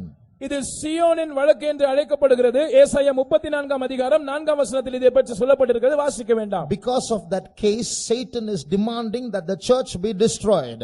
அந்த வழக்கின் நிமித்தமாக சாத்தான் கோருகிற விஷயம் என்னவென்றால் சபை அழிக்கப்பட வேண்டும். The accuser of the brethren is accusing us day and night and demanding that we be destroyed. சகோதரரை குற்றம் சாட்டுகிறவன் இரவும் பகலும் நம்மை குற்றம் சாட்டி நாம் அழிக்கப்பட வேண்டும் என்று விரும்புகிறான். And just like that lawyer, Jesus seems to be supporting the adversary and say, come and destroy the church. அந்த வழக்கறிஞரை போலவே இயேசுவும் சாத்தானுக்கு ஆதரவா இருக்கிறது போல நீ வந்து கர்த்தருடைய சபையை வந்து அழித்து போடு என்று சொல்லுகிறார். And what will happen? ஆனால் என்ன நடக்கும்? When the adversary comes near Zion to defile Zion and Jerusalem. அந்த எதிராளி சியோனுக்கு பக்கத்தில் வந்து சியோனையும் எருசலேமையும் தீட்டுப்படுத்த முற்படும்போது our God has a terrible plan. நம்முடைய தேவனுக்கு ஒரு பயங்கரமான திட்டம் இருக்கிறது. Come back to Micah 4. நீ என்னுடைய எதிராளிக்கு விரோதமாய் வா. Come back to Micah chapter 4. மீகா 4 அதிகாரத்துக்கு திரும்பி வாருங்கள். Read verse 13. 13 வசனத்தை வாசியுங்கள். சீயோன் குமாரத்தியே, நீ எழுந்து போரிடி, நான் உன் கொம்புகளை இரும்பும் உன் குளம்புகளை வெண்கலமும் ஆக்குவேன். நீ அநேக ஜனங்களை நொறுக்கி போடுவாய். அவர்கள் தேடி சேர்த்ததை நீ கர்த்தருக்கென்றும் அவருடைய ஆஸ்தியை பூமிக்கெல்லாம் ஆண்டவராய் இருக்கிறவருக்கென்றும் நியமிப்பாய். So what is going to happen? என்ன நடக்க போகிறது? When these like the enemies of Israel climb up the mountains of Israel and say, this is the end of Israel. எப்படி இந்த இஸ்ரவேலின் சத்துருக்கள் இஸ்ரவேலின் மலைகளின் மேல் ஏறி இது அவ்வளவுதான், இதோ இஸ்ரவேலின் முடிவு நெருங்கிவிட்டது என்று சொல்லுகிறார்களோ, in the same way when the enemies of the church of God come near to defile the church of God, இதே போல ஆவிக்குரிய இஸ்ரவேல் சபையின் சத்துருக்கள் வந்து சபையின் பக்கத்திலே வந்து அதை தீட்டுப்படுத்த வரும்போது the Lord will send down an anointing upon the church of God. கர்த்தர் சபையின் மேல் ஒரு அபிஷேகத்தை அனுப்புவார். That is the latter and former rain. அதுதான் முன்மாறி பின்மாறி. That is the revival that we are looking for. அதுதான் நாம் எதிர்பார்த்து கொண்டிருக்கிறதான எழுப்புதல். You know what will happen? என்ன நடக்கும் என்று தெரியுமா? The church will turn into a big bull. சபை ஒரு பெரிய எருது போல மாறிவிடும். It will have huge horns. அதற்கு மிகப்பெரிய கொம்புகள் இருக்கும். I will make thy horns iron and your hoofs brass.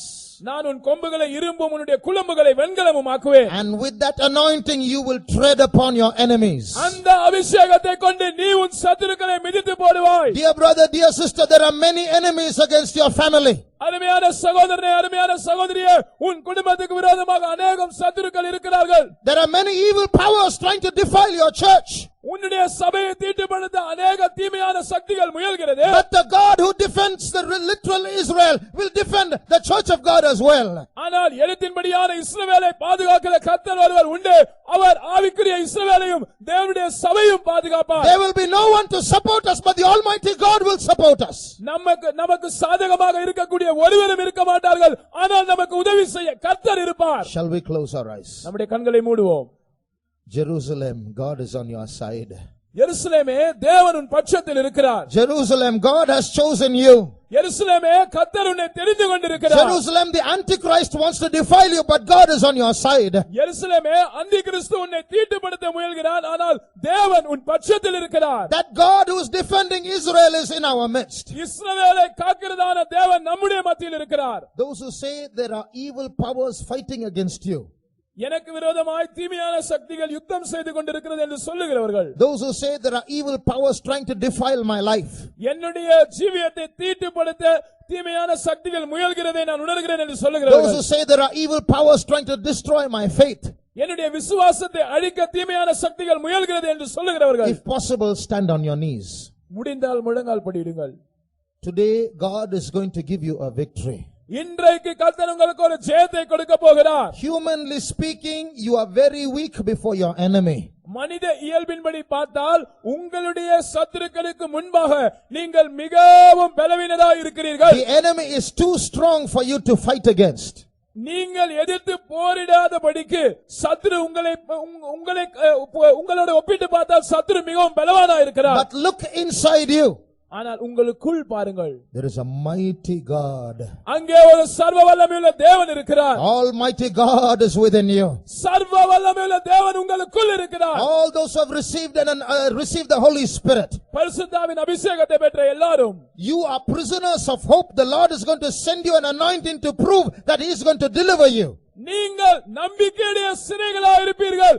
கர்த்தர் உங்களை விடுதலையாக்க போகிறார் என்பதற்கு அடையாளமாக கர்த்தர் ஒரு அபிஷேகத்தை அனுப்ப போகிறார். Those evil powers are working day and night to destroy you, to destroy your family, to destroy your church. உங்களையும் உங்கள் குடும்பத்தையும் உங்கள் சபையும் அழிக்கும்படியாக அந்த தீமையான சக்திகள் இரவும் பகலும் கிரியை செய்து But கொண்டிருக்கிறது. they shall not prevail against thee. ஆனால் அவைகள் உங்களை ஒருபோதும் மேற்கொள்வதில்லை. Because the anointing that is upon you is from above, from Zion. ஏனென்றால் உங்கள் மேல் வருகிற அபிஷேகம் அது உன்னதத்திலிருந்து சீயோனிலிருந்து வருகிறது. It is coming from the throne of God. அது தேவனுடைய சிங்காசனத்திலிருந்து வருகிறது. It is coming as a commandment of God. அது தேவனுடைய கட்டளையாக வருகிறது. Rejoice in the Holy Spirit. பரிசுத்தாவில் களிகூருங்கள். Rejoice in the anointing. அபிஷேகத்தில் களிகூருங்கள். Your war you will win very easily.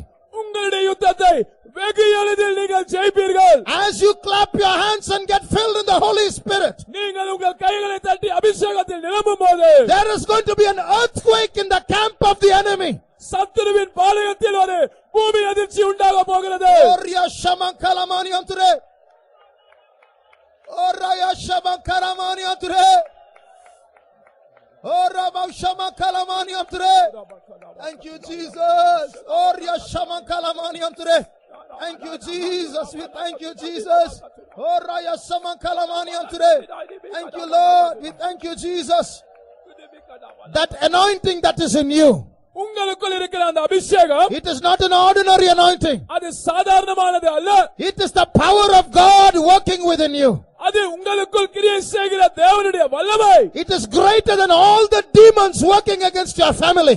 அது உங்களுடைய குடும்பத்துக்கு விரோதமாய் கிரியை செய்கிற எல்லா பிசாசுகளை விடவும் வல்லமையுள்ளதா இருக்கிறது. The enemy can come like a flood, but the Spirit of God will raise a banner against him. சத்துரு உங்களுக்கு விரோதமாய் வெள்ளம் போல வரலாம், ஆனால் தேவ ஆவியானவர் அவனுக்கு விரோதமாய் கொடியை உயர்த்துவார். As you get filled in the Spirit now, நீங்கள் இப்பொழுது அபிஷேகத்தில் நிரம்பும்போது the Spirit of God within you is raising a flag against your enemy. உங்களுக்குள் இருக்கிற தேவ ஆவியானவர் உங்கள் சத்துருவுக்கு விரோதமாக ஒரு கொடியை உயர்த்துகிறார். Orya shamankalamani samtuna. Niyankaraya samtuna kalamani anture. Jesus. Oh Rabba Shabakaramakalamani anture. Oh Rabba Shabakalamani anture. Jesus, we praise you, Lord. We praise you, Lord. Oh Rama Samankalamani anture. Thank you, Jesus. Thank you, Jesus. சாலேமில் ராஜரீகம் செய்குவீர், நீதி ஓங்கிடவும் ராஜ்யமெங்கும். சாலேமில் ராஜரீகம் செய்குவீர், நீதி ஓங்கிடவும் ராஜ்யமெங்கும். ராஜாக்கள் பிரமிக்க, ஜாதிகள் நடுங்க, சீயோனை சீரக்க செய்வீர். ராஜாக்கள் பிரமிக்க, ஜாதிகள் நடுங்க, சீயோனை சீரக்க செய்வீர். சாலேமில் ராஜரீகம் செய்குவீர், நீதி ஓங்கிடவும் ராஜ்யமெங்கும். சாலேமில் ராஜரீகம் செய்குவீர், நீதி ஓங்கிடவும் ராஜ்யமெங்கும். ராஜாக்கள் பிரமிக்க, ஜாதிகள் நடுங்க, சீயோனை சீரக்க செய்வீர். ராஜாக்கள் பிரமிக்க, ஜாதிகள் நடுங்க, சீயோனை சீரக்க செய்வீர். சாலேமில் ராஜரீகம் செய்குவீர், நீதி ஓங்கிடவும் ராஜ்யமெங்கும். சாலேமில் ராஜரீகம் செய்குவீர், நீதி ஓங்கிடவும் ராஜ்யமெங்கும். ராஜாக்கள் பிரமிக்க, ஜாதிகள் நடுங்க,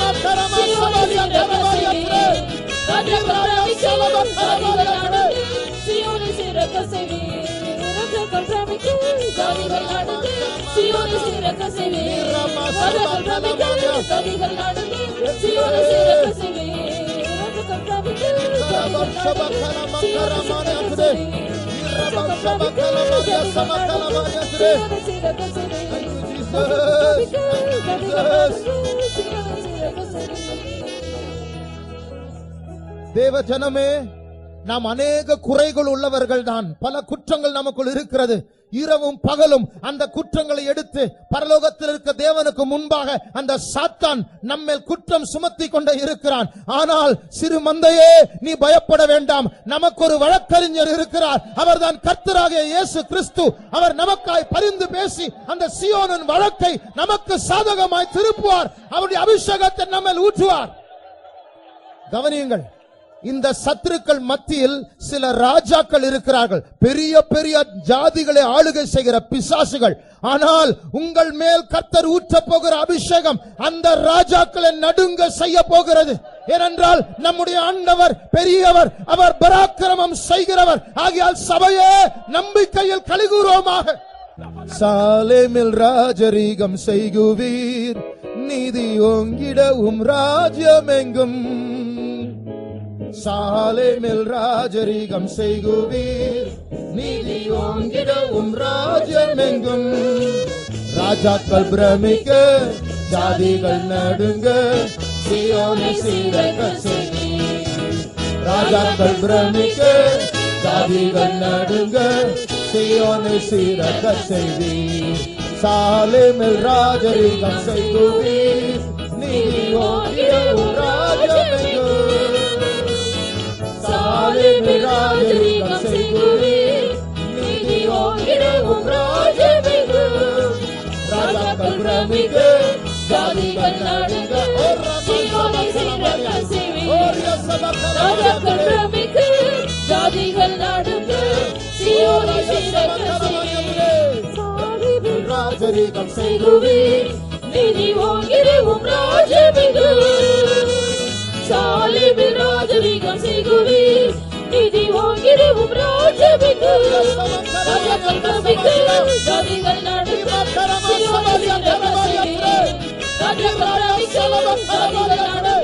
சீயோனை சீரக்க செய்வீர். ராஜாக்கள் பிரமிக்க, ஜாதிகள் நடுங்க, சீயோனை சீரக்க செய்வீர். ராஜாக்கள் பிரமிக்க, ஜாதிகள் நடுங்க, சீயோனை சீரக்க செய்வீர். ராஜாக்கள் பிரமிக்க, ஜாதிகள் நடுங்க, சீயோனை சீரக்க செய்வீர்.